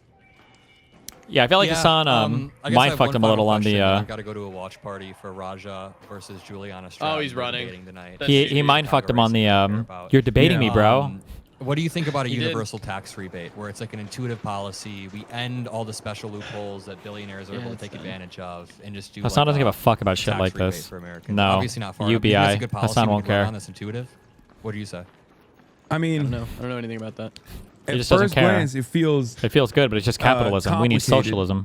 Like it doesn't. It's too complicated for what? him. It would be less complicated. Like it's not. It's Okay, not we can easy simplify to. it. Billionaires don't pay a lot of taxes because they're able to take advantage of loopholes. Let's end these loopholes and give that money back to the American people. Yeah, that seems a little bit like I'm. You know, I feel like I'm more sympathetic to billionaires. To that. You know, I wouldn't call it a rebate though. Okay, I'll send you my document on it, and we're coming up with a Project 2029. It's the most. We're calling it the most vicious anti-corruption campaign to end special interest group control and revive our democracy. I love an anti-corruption billionaires just slant. need a I think that- leaderboard. I mean, that's what Donald Trump was doing. I'm telling you. Like Donald Trump in 2016 when he said drain the swamp, what do you think that was? That was an anti-corruption campaign. I mean, obviously he wasn't ever going to fucking drain the swamp.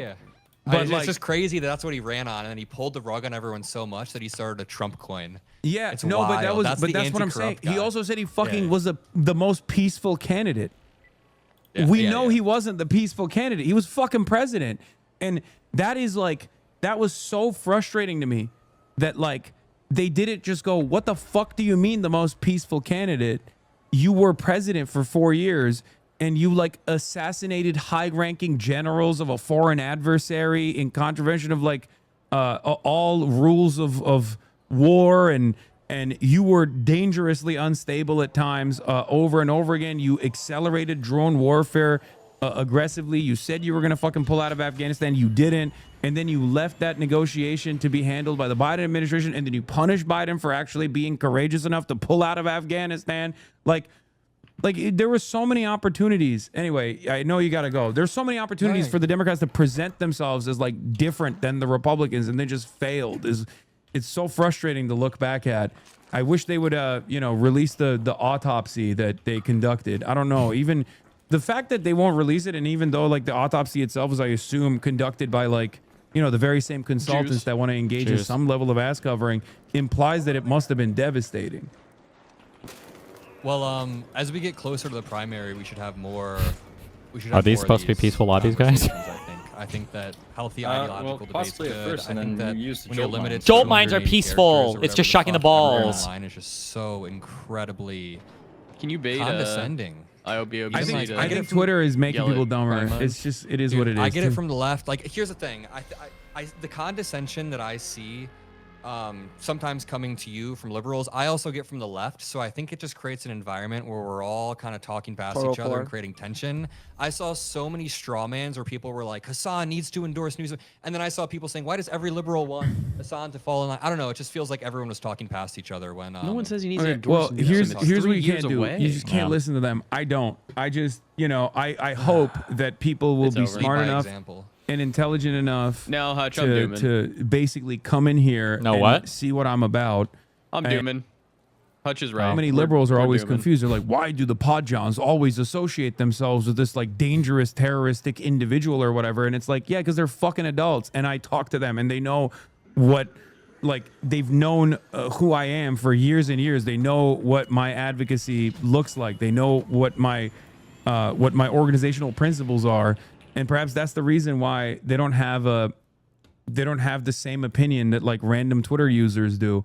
But again, my hope is that people will remain charitable and will eventually come in and they will hear what I have to say, and they'll realize, oh, okay, he is actually making a more comprehensive vision. He has it was more just out of context than before. What I saw in a 30-second clip. That he's not. I might rather talk saying to that there is son. functionally no difference between the Democratic Party and the Republican Party at all, or that like, you know, there's more to this assessment. Because people love using that one clip when I was talking about like Kamala Harris is not going to represent a difference for the Palestinians than Donald Trump. No, I understand the context around that clip, but I still will stay firm that there's like a dozen occasions I was searching through where you do just say something that is really either hyperbolic or irresponsible without following up afterwards. And I think we talked about that because then you said you do think, I think it's really important for your audience for you to keep repeating. But I Gavin do that. Newsom I already do that if you see it. I don't know. I have people saying that Gavin Newsom is quite literally, not you, but people are like, Gavin Newsom is just J.D. Vance with a blue tie. And I think they get that from the type of, you know, way that you word this. Democrats would shoot you in the head to get trans votes or shoot trans people in the head to get extra votes. Like when I see people in my replies then saying Gavin Newsom is the same as a Democrat or same as a Republican, but just with a different color tie, I'm like, I don't know. It seems like a lot of people think that both parties are just marginally different, or at least. But he already said marginally different can be massively different in outcomes, right? I think this is so funny. I think I'm looking at the comments and people are saying, I used to be an Adam Mockler fan, but watching him sane wash Hasan the Hun is making me sick. What? He's reading a gesticle tweet. Oh my God. The signaling to all of these fucking losers is so obvious. It's so hilariously obvious. Oh my God. I wouldn't expect any different from a guy who rapes kids in fucking Germany or whatever. Wherever Hasan went off to do his little sex bat tour. Have oh my a God. much more nuanced vision beyond like whatever the clips that go viral, oftentimes by liberals, ironically enough, that want to present me as like having a very unnuanced point of view on the Democratic Party. But the apathy, I am not capable of making people feel voter apathy towards the Democrats beyond how the Democrats are representing themselves. So we gotta keep yelling at them is my point. He's not capable of and anything. I hope you do. Oh, sorry. I didn't actually show this earlier. I saw somebody. Wait, did I show this earlier? Or no, I think I showed a message in chat. He was reading verbatim a gesticle tweet. This is the signaling that they do. Yeah. To each other. Move back to the marginal debate because it's mainly that word that I really just don't like. Unless you want to talk about that one again. 19 likes? Because Gesticle and Hasan definitely, they DM in the background, 100%. We can do it at a different Hasan probably date. gets a decent number of his talking points from me, or about me from Gesticle. Hold me to task. Not spite-based, though, by the way. Definitely not spite-driven. All right, we'll do another one of these then. Yeah. All right, bye. Oh, my God. All right, that was Adam Mockler, everybody. Let me out of this room.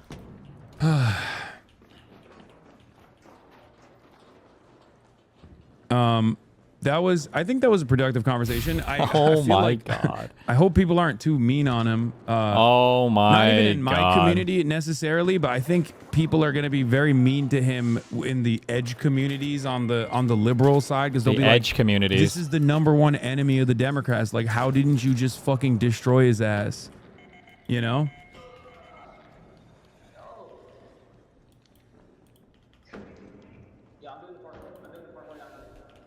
You've made a million Adam Mocklers. I feel like they're gonna fry him. Well, he got his friendly.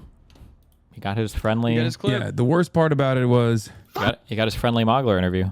Now he can say to everybody else, yeah, he challenged the libs.